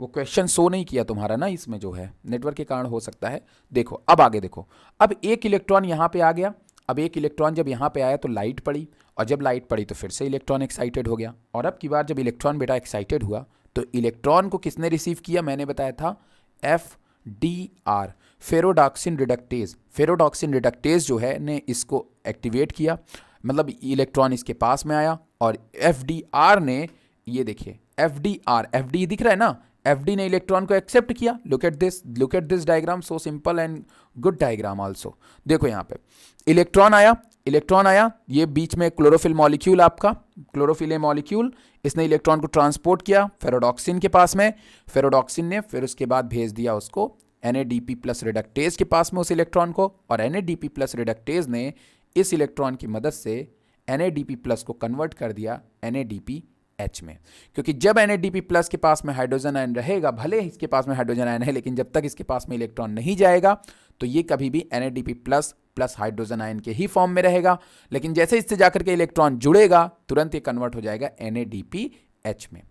ठीक, बस इतनी सी मदद थी। अब यहां पे मिल गया हमें NADPH, कहां पे?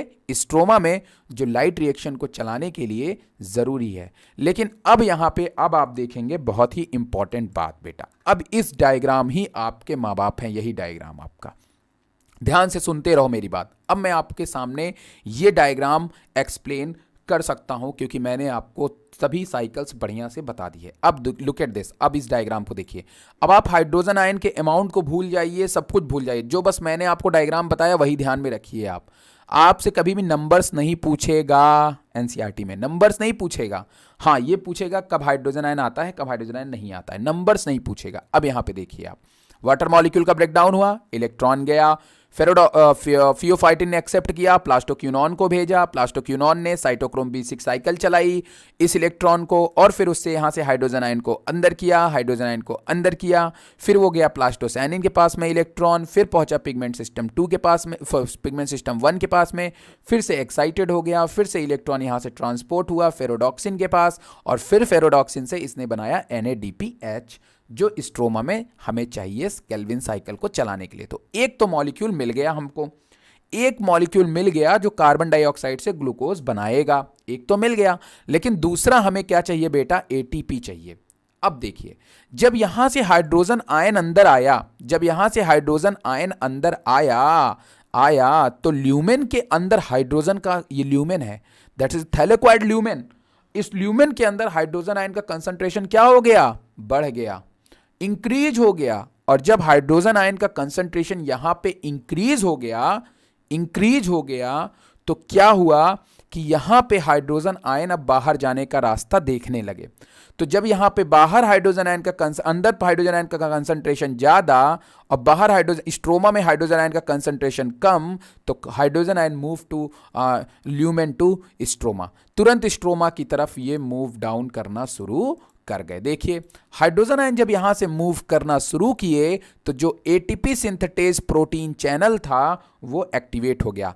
ATP सिंथेटेज नाम में ही है, सिंथेसिस मतलब बनाना, सिंथेज मतलब एंजाइम। ये एक ऐसा एंजाइम है जो ATP बनाएगा, लेकिन इस एंजाइम को रोटेट करने के लिए, चलाने के लिए, एक्टिवेट करने के लिए हमें ज़रूरत पड़ती है प्रोटॉन मोटिव फोर्स की। प्रोटॉन मोटिव फोर्स, PMF मतलब जब हाइड्रोजन आयन बहुत तेजी से यहां से बाहर की तरफ निकलेंगे तो यहां पे प्रोटॉन मोटिव फोर्स जनरेट हो जाएगा, और इसी फोर्स के कारण जो आपका ADP है उसका फॉस्फोराइलेशन हो जाएगा। क्या हो जाएगा बेटा? उसका फॉस्फोराइलेशन हो जाएगा। फॉस्फोराइलेशन मतलब उसमें एक एक्स्ट्रा इनऑर्गेनिक फॉस्फेट जुड़ जाएगा और बना लेगा ATP।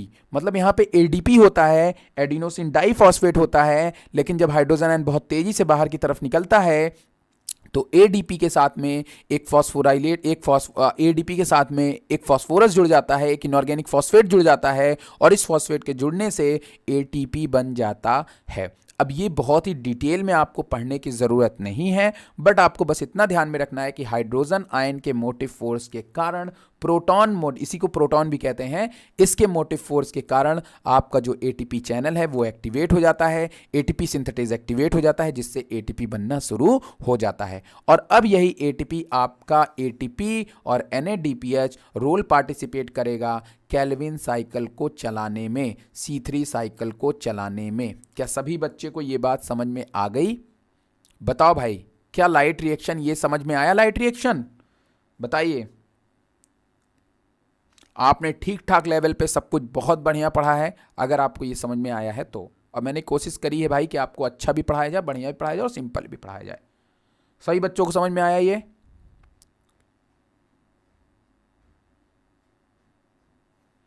कुछ बच्चे हमें जवाब नहीं दे रहे हैं, बहुत नाराज हैं उनसे भाई। सभी बच्चों को समझ में आया? तो अब हम एक नई चीज़ शुरू करने वाले हैं। अब उस नई चीज़ का नाम है बेटा, 2 नई चीज़ हम शुरू करेंगे, बहुत इंपॉर्टेंट नई चीज़ें हैं। और देखो, ये जो चीज़ मैं अब आपको बताने जा रहा हूँ ये आपके वो वाला है, आप देख लो यहाँ पे। ठीक है। अब बताओ यहाँ पे एक चीज़ अब आपको पता चली गया कि जब हाइड्रोजन आयन बाहर आ जाएगा, खुशबू, जब हाइड्रोजन आयन यहाँ बाहर आ जाएगा खूब ढेर सारा, तो बाहर हाइड्रोजन आयन से हाइड्रोजन आयन का कंसेंट्रेशन ज़्यादा, अंदर कम, तो फिर से क्या मूव करेगा, अंदर की तरफ। ठीक है, दैट्स ऑल, ये साइकिल चलती रहेगी। कुछ नहीं, पिगमेंट सिस्टम 2 तो बहुत सिंपल है, पिगमेंट सिस्टम फर्स्ट में कुछ है ही नहीं है। हाँ ये है कि पिगमेंट सिस्टम फर्स्ट में बहुत सारी स्टेप हैं, लेकिन वो सब आपको नहीं पढ़ना है। ठीक है, वो सब मैंने वीडियो देख लेना, वीडियो में है स्टेप। ठीक है, लेकिन इसमें नहीं पढ़ना है आपको, मैंने आपको ज़्यादा नहीं पढ़ाना। ठीक है, चलो देखो यहाँ पे इलेक्ट्रॉन देख रहे हो ना, इलेक्ट्रॉन प्लास्टोसाइनिन से आया, पिगमेंट सिस्टम 2 से आया है, फिर से लाइट उसके ऊपर पड़ी, इलेक्ट्रॉन एक्साइटेड हो गया। जब इलेक्ट्रॉन एक्साइटेड हो गया तो यहाँ से फिर मूव किया, मूव करके कहाँ पहुँचा, फेरोडॉक्सिन को जा करके ऑक्सीडाइज कर दिया, सॉरी रिड्यूस कर दिया। और जब इसका रिडक्शन हो गया तो इसने ट्रांसफ़र कर दिया इलेक्ट्रॉन को NADP प्लस रिडक्टेज एंजाइम के पास में, और यहाँ से ये जा करके बना लिया NADPH। अब यहाँ पे आप एक चीज़ और सुनेंगे। ठीक है, अब यहाँ पे आप एक चीज़ और सुनेंगे बहुत ही ध्यान से। चलिए, अब ये मैं आपको डायग्राम स्पेशली 2 चीज़ों के लिए बताया हुआ हूँ। अब आप देखिएगा, इसका सबका स्क्रीनशॉट ले लीजिए भाई, मैं भी ले लूँ। चलो चलिए, यहाँ पे अब ध्यान दीजिए सभी लोग बहुत ही अच्छी तरीके से ध्यान देंगे। अब जो मैं आपको बताने जा रहा हूँ वो काफ़ी ज़्यादा इंपॉर्टेंट बात है। ठीक है, चलिए 1 मिनट रुको यार, थोड़ा चाय वाय के लिए बोल दूँ घर पे, 1 मिनट रुके रहना।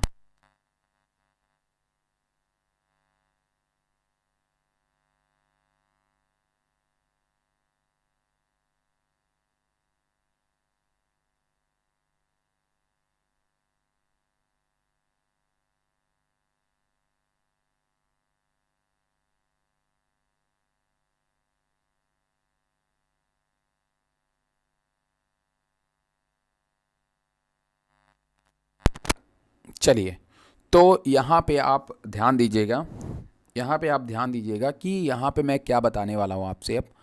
अब आपको 2 प्रोसेस और पढ़नी है। कीमियो ऑस्मोसिस मॉडल ख़त्म, अब आप लोग भी किताब रीड करिएगा, 100% वादे के साथ है आपको समझ में आएगा। ठीक, और चाहे रीड ना भी करिएगा तो भी आप कर लोगे, बस आप वीडियो देख लीजिएगा बस। बट वीडियो मैं फिर से बता रहा हूँ कि उन्हीं बच्चों को देखने को मिलेगा जिन्होंने आज क्लास को ज्वाइन किया, उन बच्चों को नहीं मिलेगा जिन्होंने ज्वाइन नहीं किया। ठीक है, तो मैं उनको मेल कर दूंगा आप लोगों को, आपकी ईमेल आईडी पे, उसी पे लिंक जाएगी, उसी पे आप वीडियो देखिएगा। बहुत गंदी आदत है भाई, ये बहुत गंदी आदत है। ठीक है, मैं दिन भर सोच रहा भाई सब, चलो ठीक है आज बच्चों को सब बता दूंगा, अब नहीं बताऊंगा बक। चलो वैसे सभी तो आ गए थे यार, सभी आ गए थे, एक ही कौन, वही सावित्री बची थी। नहीं डाल देंगे, कर देंगे भाई, इसको पब्लिक कर देंगे। चलो, तो यहाँ पे पहली चीज़ आप यहाँ पे ध्यान दीजिए, that is cyclic phosphorylation. Cyclic phosphorylation आपको अब जो चीज़ पढ़नी है, cyclic phosphorylation, sorry not phospho, that is a photophosphorylation. Photophosphorylation, 1 minute रुके रहिए इस पे, 1 मिनट होल्ड करिए, नई स्लाइड ही ले लेते हैं, दैट्स ऑल। 1 मिनट, इसको ब्लैक कर देते हैं थोड़ा सा,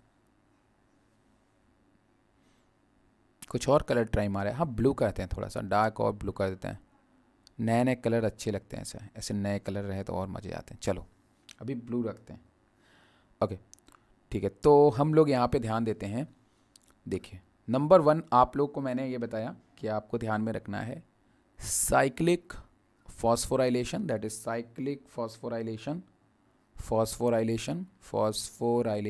sorry photophosphorylation and second one is आपको पढ़ना है नॉन साइक्लिक फोटोफॉस्फोराइलेशन।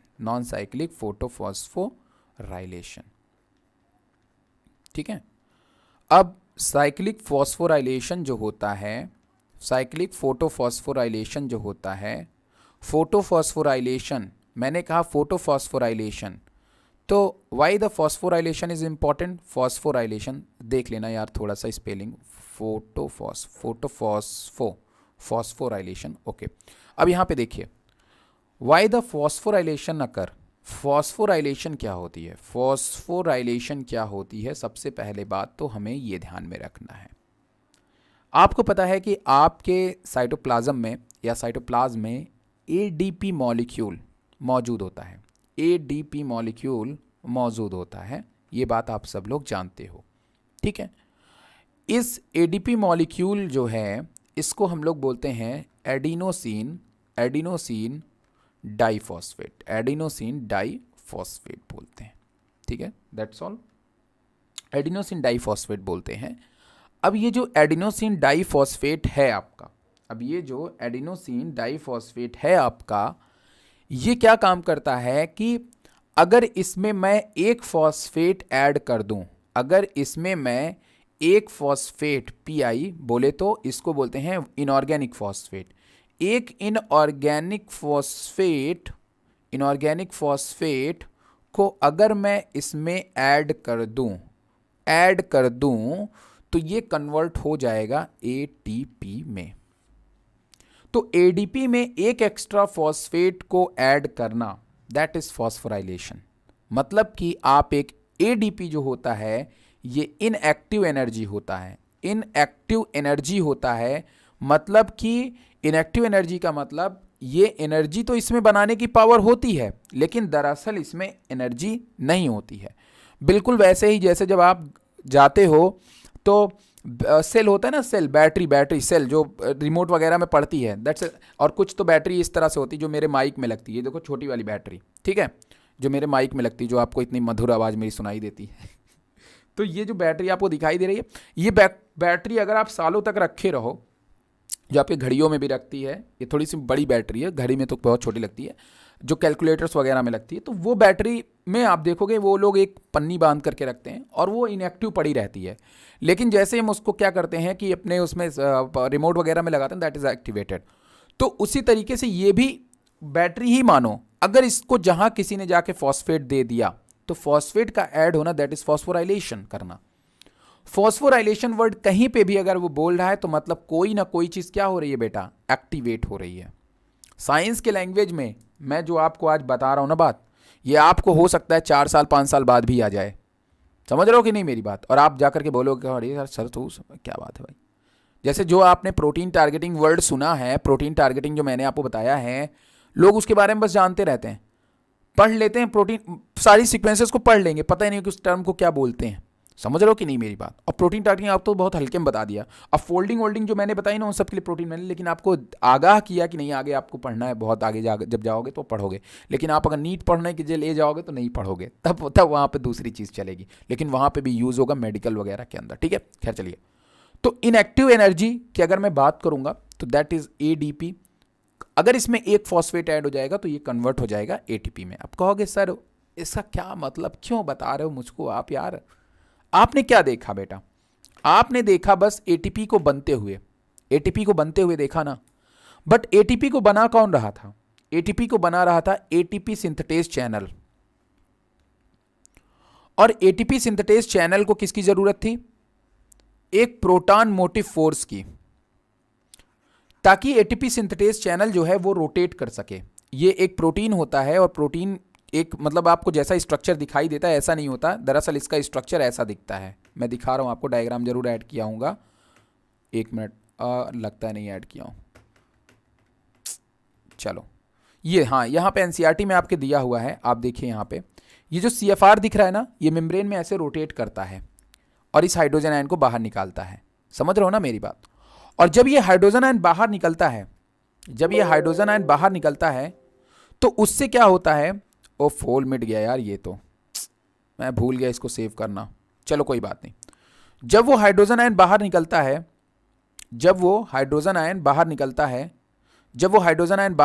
है, ठीक है, उस एटीपी सिंथेटेज चैनल से, तो सबसे पहले एटीपी सिंथेटेज होता है। एंड एटीपी सिंथेटेज चैनल से जब हाइड्रोजन आयन बाहर निकलता है तो आपका जो एडीपी है वो क्या हो जाता है, उससे एक इनऑर्गेनिक फॉस्फेट जुड़ता है और एडीपी कन्वर्ट हो जाता है किसमें, एटीपी में। तो that is the process known as phosphorylation. कुल मिला के आप ये भी बोल सकते हो कि एडीपी से एटीपी बनाने के लिए फॉस्फोराइलेशन की रिक्वायरमेंट होती है। अब आप कहोगे सर तो what is cyclic and non cyclic phosphorylation? अब यहां पे ध्यान से सुनिएगा, अब इस साइकिल को आप देखिएगा, केवल बहुत ही अच्छे से देखिए। देखिए बेटा, यहां पे आपको टर्म लिखा हुआ मिल रहा है फोटोफॉस्फोराइलेशन। मतलब लाइट की प्रेजेंस में अगर फॉस्फोराइलेशन हो रहा है तो this process is known as photophosphorylation. जैसे कि आप जब अगर नॉर्मल अगर वाटर टूट रहा है तो आप उसको बोलोगे लिसिस ऑफ वाटर। क्या बोलोगे? Lysis of water. वाटर का ब्रेकडाउन हो रहा है। But what is photolysis of water? बोले तो लाइट की प्रेजेंस में वाटर का ब्रेकडाउन हो रहा है। फॉस्फोराइलेशन बोले तो एडीपी से एटीपी बन रहा है। But what is photophosphorylation? That is ADP से एटीपी बन रहा है लाइट की प्रेजेंस में। समझ में आ रही मेरी बात कि नहीं? अच्छे से क्लियर हो रहा है कि नहीं? तो ये जो एनर्जी है एटीपी है, इसका बनना ही फोटोफॉस्फोराइलेशन है। लेकिन अब यहां पे टर्म ये उठता है कि what is cyclic and what is non cyclic. इसी को बताने के लिए साइकिल मैंने बताई आपको। अब देखिए, आपने नॉर्मल साइकिल तो पढ़ी, आपने नॉर्मल साइकिल, थोड़ा सा ये डायग्राम धुंधला है लेकिन बहुत अच्छा डायग्राम है, इसलिए थोड़ा सा प्रॉब्लम उठाइए, हल्का हल्का आपको धुंधला दिखेगा बट समझ में आएगा। देखिए, जब यहां पे वाटर मॉलिक्यूल का ब्रेकडाउन हो रहा है तो उसके बाद इलेक्ट्रॉन जा रहा है, प्लास्टोक्यूनॉन उसको एक्सेप्ट कर रहा है और एक्सेप्ट करने के बाद प्लास्टोसायनिन के पास में भेज रहा है। ठीक, प्लास्टोसायनिन से वो जा रहा है पिगमेंट सिस्टम 1 के पास में, और पिगमेंट सिस्टम 1 के पास में फिर एक्सेप्ट होकर के कहां पहुंच जा रहा है? फेरोडॉक्सिन के पास में, और यहां से बना रहा है NADPH। ठीक है, ये बात आपको समझ में आई। बट यहां पे एक लाइन लिखिए बेटा, यहां पे एक लाइन लिखी मिलेगी आपको कि जब सम इलेक्ट्रॉन रूट, देखो यहां पे ध्यान दो, some electron routed to transport chain because more ATP is needed than NADPH। जब हमारे ATP की जरूरत ज्यादा पड़े NADPH को, किसको? NADPH को।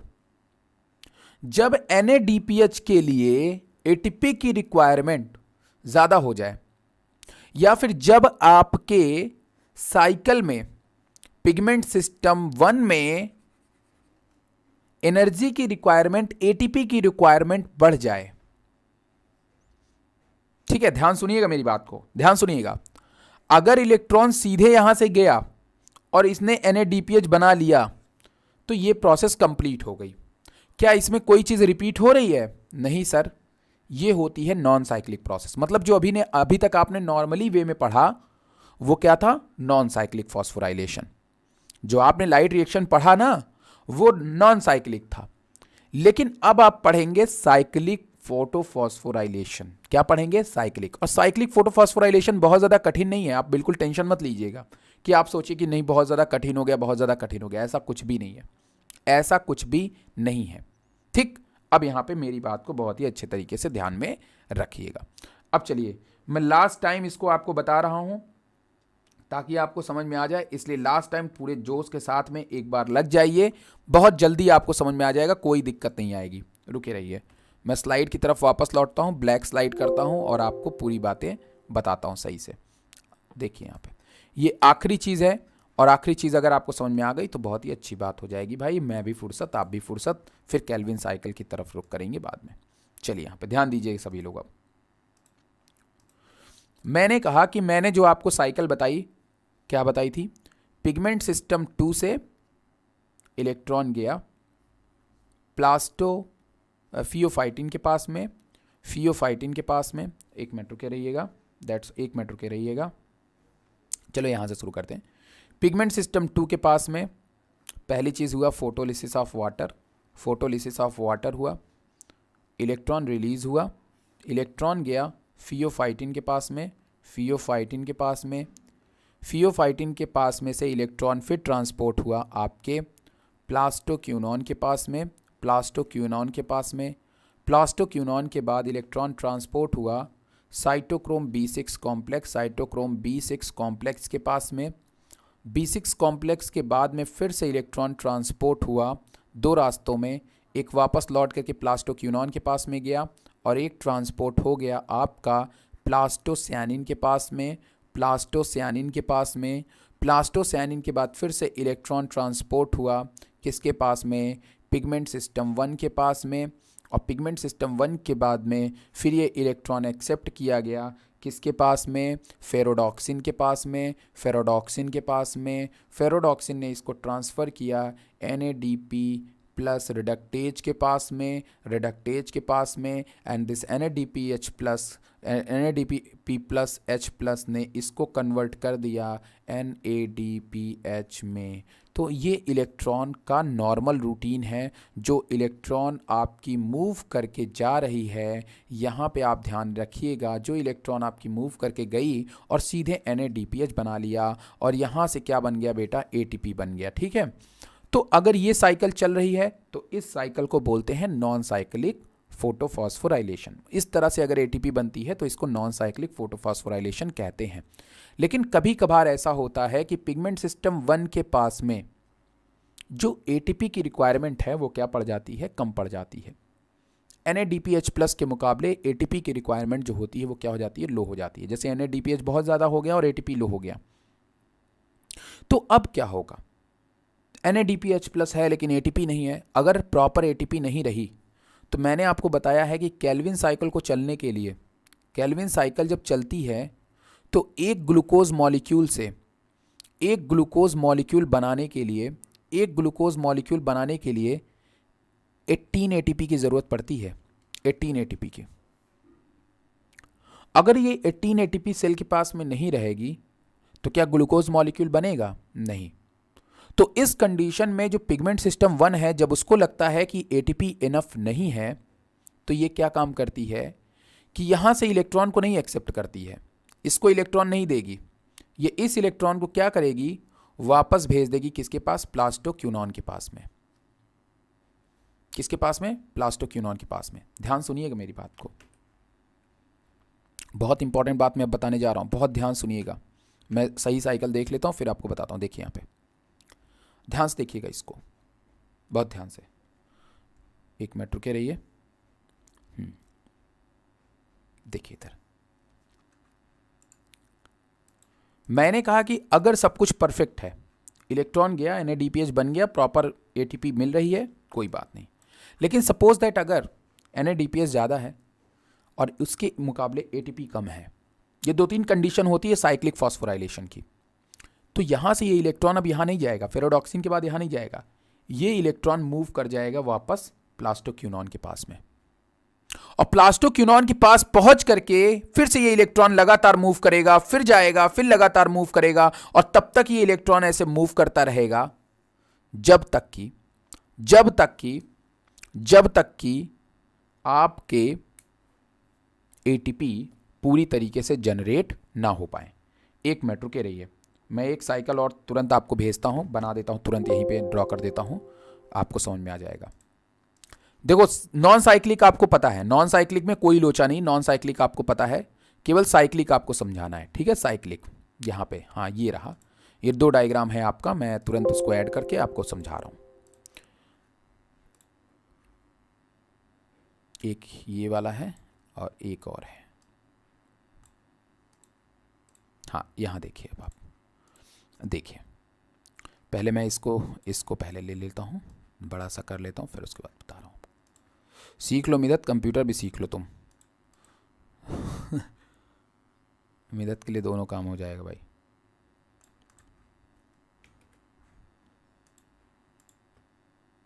X okay.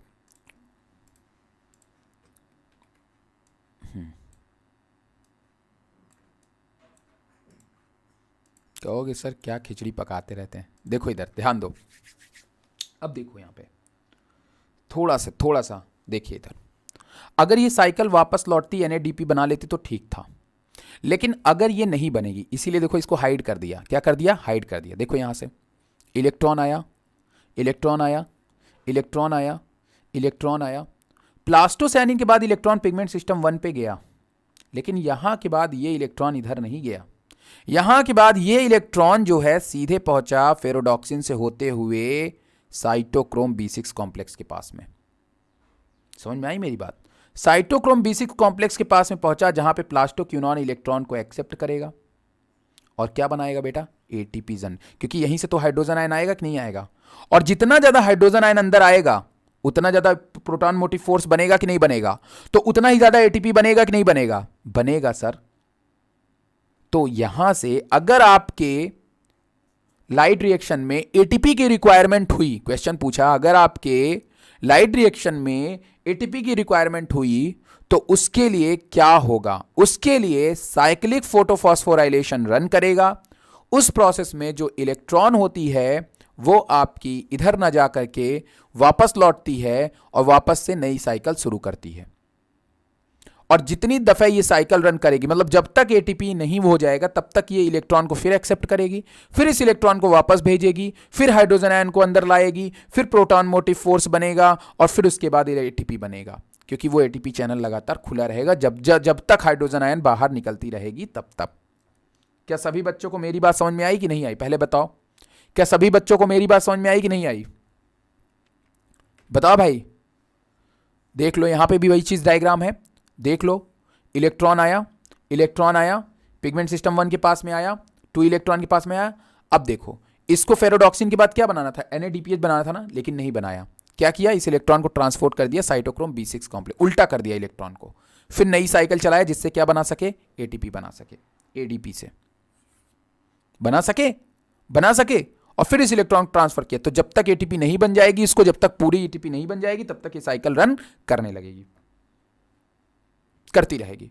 तो that is cyclic phosphorylation and that is non cyclic phosphorylation, जो नॉर्मल वे में सीधे चली गई। देखो, अगर यही साइकिल कुछ ना होता, यहां से जैसे इलेक्ट्रॉन आया, नॉर्मल यही चलती है। देखो ध्यान सुनना, नॉर्मली अगर आपको कोई पूछेगा तो नॉन साइक्लिक चलती है।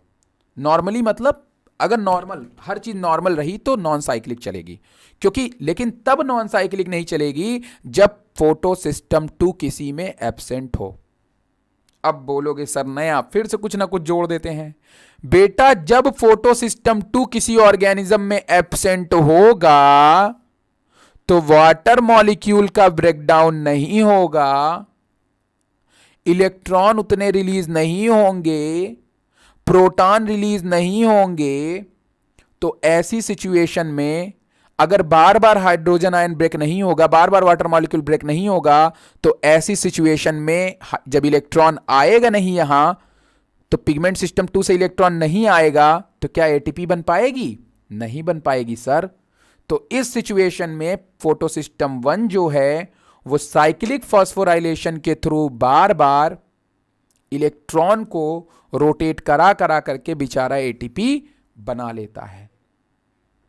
मतलब जितने भी हमारे एनारोबिक एनिमल हैं, तुमको भी पता है कि उसमें ऑक्सीजन तो नहीं आएगा ना।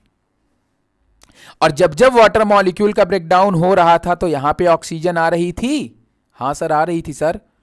तो इसीलिए एनारोबिक बैक्टीरिया में फोटो सिस्टम 2 नहीं चलता है। वो अपने सारे एटीपी को साइक्लिक फॉस्फोराइलेशन के द्वारा जनरेट करती है। लेकिन एक चीज ध्यान रखिएगा कि साइक्लिक फॉस्फोराइलेशन होगा लेकिन उसमें NADPH नहीं बनेगा। NADPH नहीं बनेगा, NADPH उतना ही बनेगा जितना बनना चाहिए, उससे केवल और केवल एटीपी के लिए ही काम में लिया जाता है। क्या सभी बच्चे को समझ में आया? एनारोबिक बैक्टीरिया में और ऐसे ऑर्गेनिज्म जिसमें फोटो सिस्टम 2 नहीं होता है उसमें, या जिसमें फोटो सिस्टम 2 एक बार रन करता है उसमें, उस कंडीशन में आपकी जो पिगमेंट सिस्टम 2 है वो रन करना बंद कर दे, तो ऐसी कंडीशन में आपका पिगमेंट सिस्टम 1 जो है वो साइक्लिक फॉस्फोराइलेशन प्रोसेस के द्वारा बार बार एटीपी बनाएगा।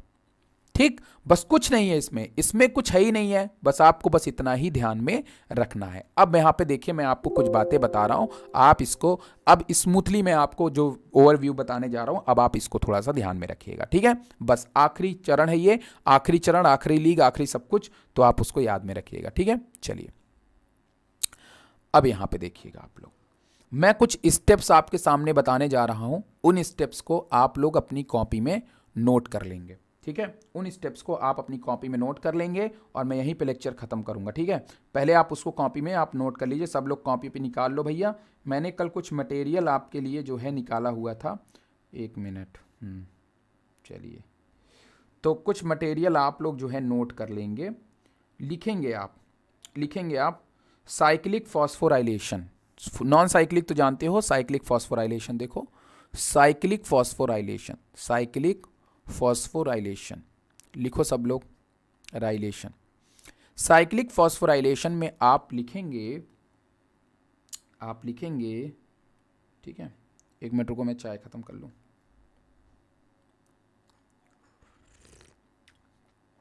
लिखेंगे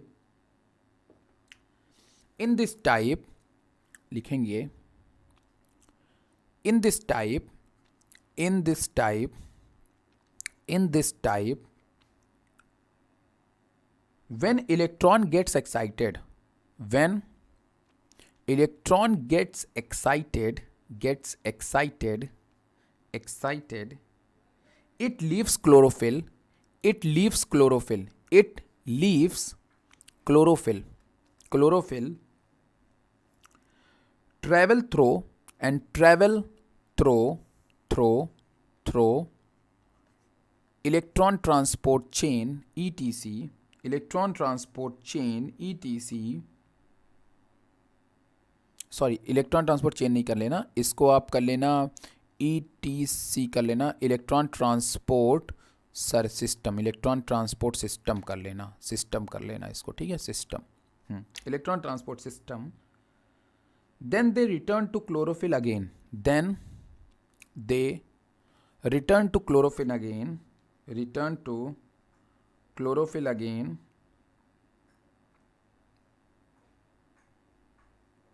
एक मिनट रुके रहना, एक मिनट रुके रहना, मैं एक काम करता हूँ ना, मैं इस PDF को आपको एक मिनट भेजता हूँ, रुके रहो, एक मिनट रुके रहना भाई, एक मिनट रुके रहना, मैं कुछ मटेरियल कर दूँ, लिखने में चला जाएगा टाइम, ठीक है। मैं 2-3 चीज़ें भेज रहा हूँ आपको, मतलब ये यहाँ पे मैं दिखाऊंगा आपको, बस आप उसको ध्यान में रखिएगा।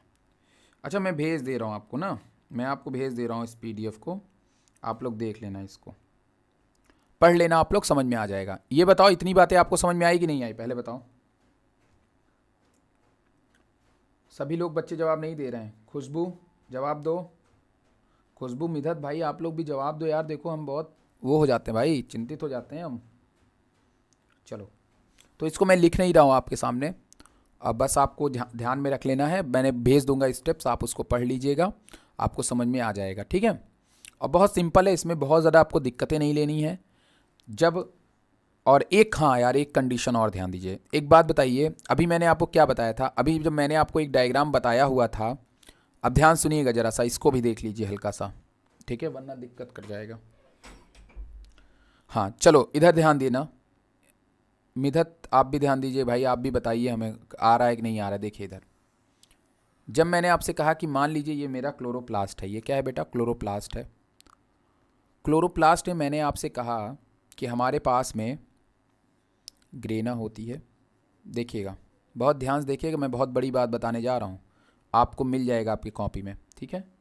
मैंने कहा था कि ये ऐसे से जुड़े होते हैं आपस में, अगले वाले ग्रेना के साथ में ऐसे से जुड़े होते हैं ना, ये फिर ऐसे ऐसे करके एक और जुड़े होते हैं यहाँ पे ऐसे करके, है ना, ये ऐसे करके ऐसे जुड़े होते हैं, ये ऐसे ऐसे ऐसे ऐसे। तो मैंने आपको ये बताया कि ये जो होता है बेटा, ये पूरा होता है ग्रेना, क्या होता है, ग्रेना होता है, और इसमें से जो एक होता है वो होता है थैलेक्वाइड, क्या होता है, थैलेक्वाइड होता है, ठीक है। मैंने कहा था बेटा देखो इधर वाला जो तुम देख रहे हो ना, ये वाला थैलेक्वाइड, तो इसका एक हिस्सा जो है वो ग्रेना की तरफ है और एक हिस्सा स्ट्रोमा की तरफ है, ठीक है।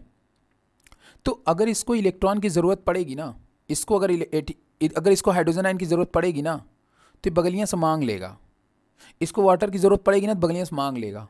लेकिन ये वाला जो है ना, बीच वाला जो lamellae, stroma lamellae, stroma lamellae जो होती है, स्ट्रोमा लैमिली जो होती है उसमें एक बार वाटर आता है, एक बार इलेक्ट्रॉन आता है, लेकिन दूसरी बार इलेक्ट्रॉन नहीं आता है, क्योंकि दूसरी बार वो किससे मांगेगा, क्योंकि पिगमेंट सिस्टम इसके पास में 2 वाला होता ही नहीं है, क्योंकि पिगमेंट सिस्टम कहाँ होगा, ल्यूमेन में होगा, लेकिन यहाँ पे ल्यूमेन और आउटर सरफेस पे कुछ नहीं होता, वो आउटर सरफेस पे स्ट्रोमा होती है।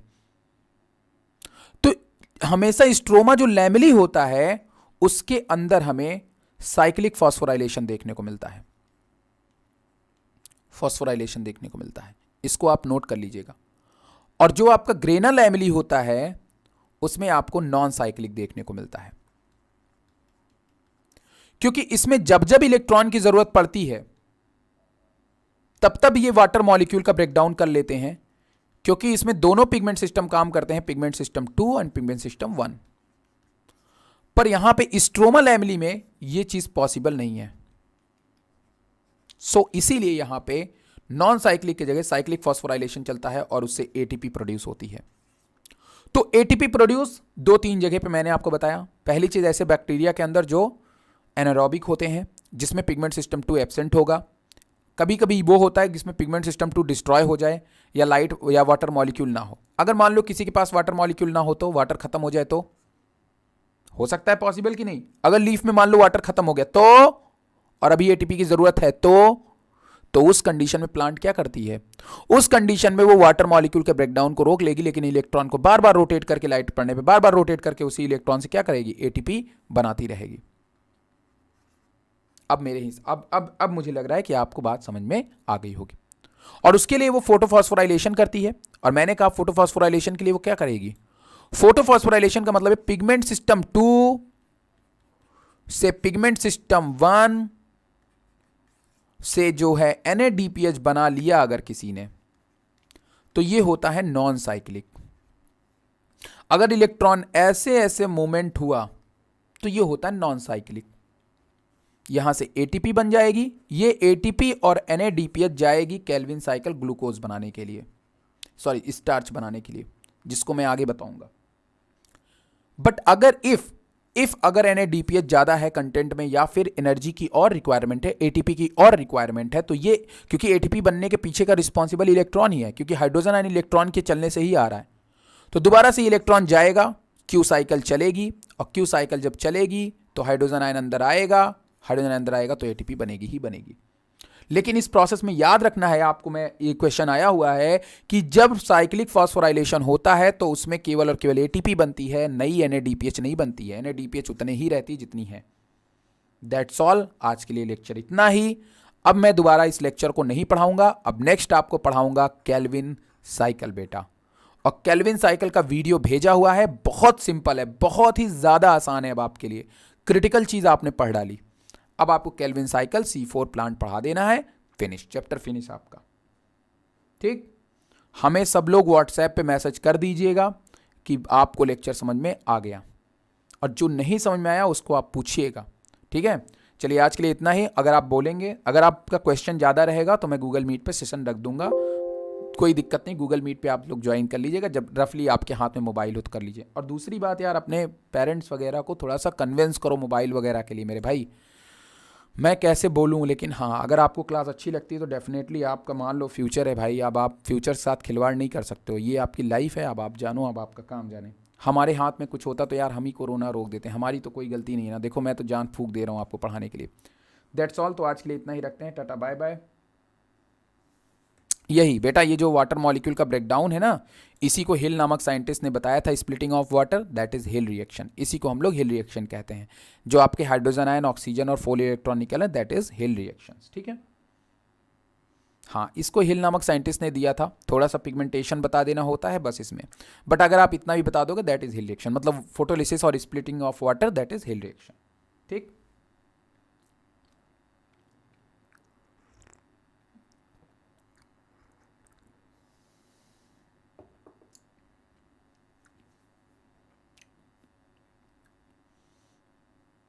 जब बोलता हूँ समझ में आया तो नहीं जवाब देती लड़की, और बाकी इसको सारी आवाज़ जाती रहती है।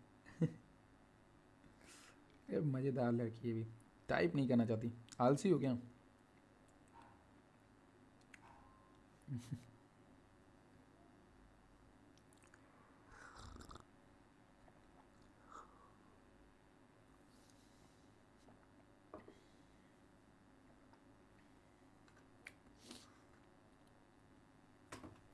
चलिए ठीक है, तो आज के लिए इतना ही, चलते हैं। और बाकी चीज़ आप लोग पढ़ते रहिएगा, इन्जॉय करिए। और ज़्यादा डिटेल में पढ़ना है तो अनअकैडमी पे भी वीडियो मैंने डाला हुआ है। देखो, अगर आप लोग जो है ना, 1 मिनट के लिए अगर आप लोग देखिए, आप लोग को मैं कुछ क्लू बता रहा हूँ, आप इसको भी ध्यान से देख लीजिए।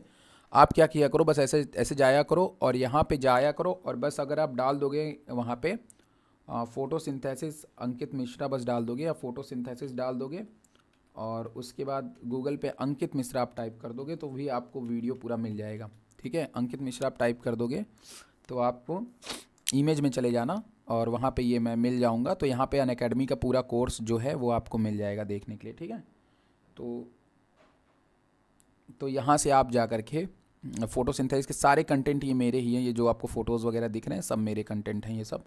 तो आप जा कर के यहाँ पे सीधे आप विजिट करोगे तो यहाँ पे आप अनअकैडमी खोल लोगे, उस पे भी हैं, लेकिन अनअकैडमी के लेक्चर उतने अच्छे नहीं हैं। हाँ ये है कि कुछ जैसे जैसे अभी इसने हिल रिएक्शन पूछा तो ये देखो इसमें हिल रिएक्शन आपको मिल जाएगा। ठीक है, तो ये सब है कंटेंट, ऐसी बात नहीं है, लेकिन अभी जो आप पढ़ रहे हो वो बहुत ही बेहतरीन कंटेंट है। ये पहले के कंटेंट है, इसमें भी इलेक्ट्रॉन प्रोटॉन सब बताया है, एटीपी सिंथेसिस भी बताया है, साइक्लिक नॉन साइक्लिक भी बताया है, फोटो रेस्पायरेशन बेकार है ये वाला, फोटो रेस्पायरेशन मत देखना। C4 है, कैम है, C3 C4 सब है इसमें, निचोड़ भी है, क्वेश्चन भी सॉल्व कराए हैं, तो ये सब है उस पर। ठीक है, तो ये मेरा पूरा है, तो आप यहाँ पे भी जा कर के विजिट कर सकते हो। ठीक है, टाटा बाय बाय, चलो चलते हैं, सब लोग भग गए। ठीक, चलो।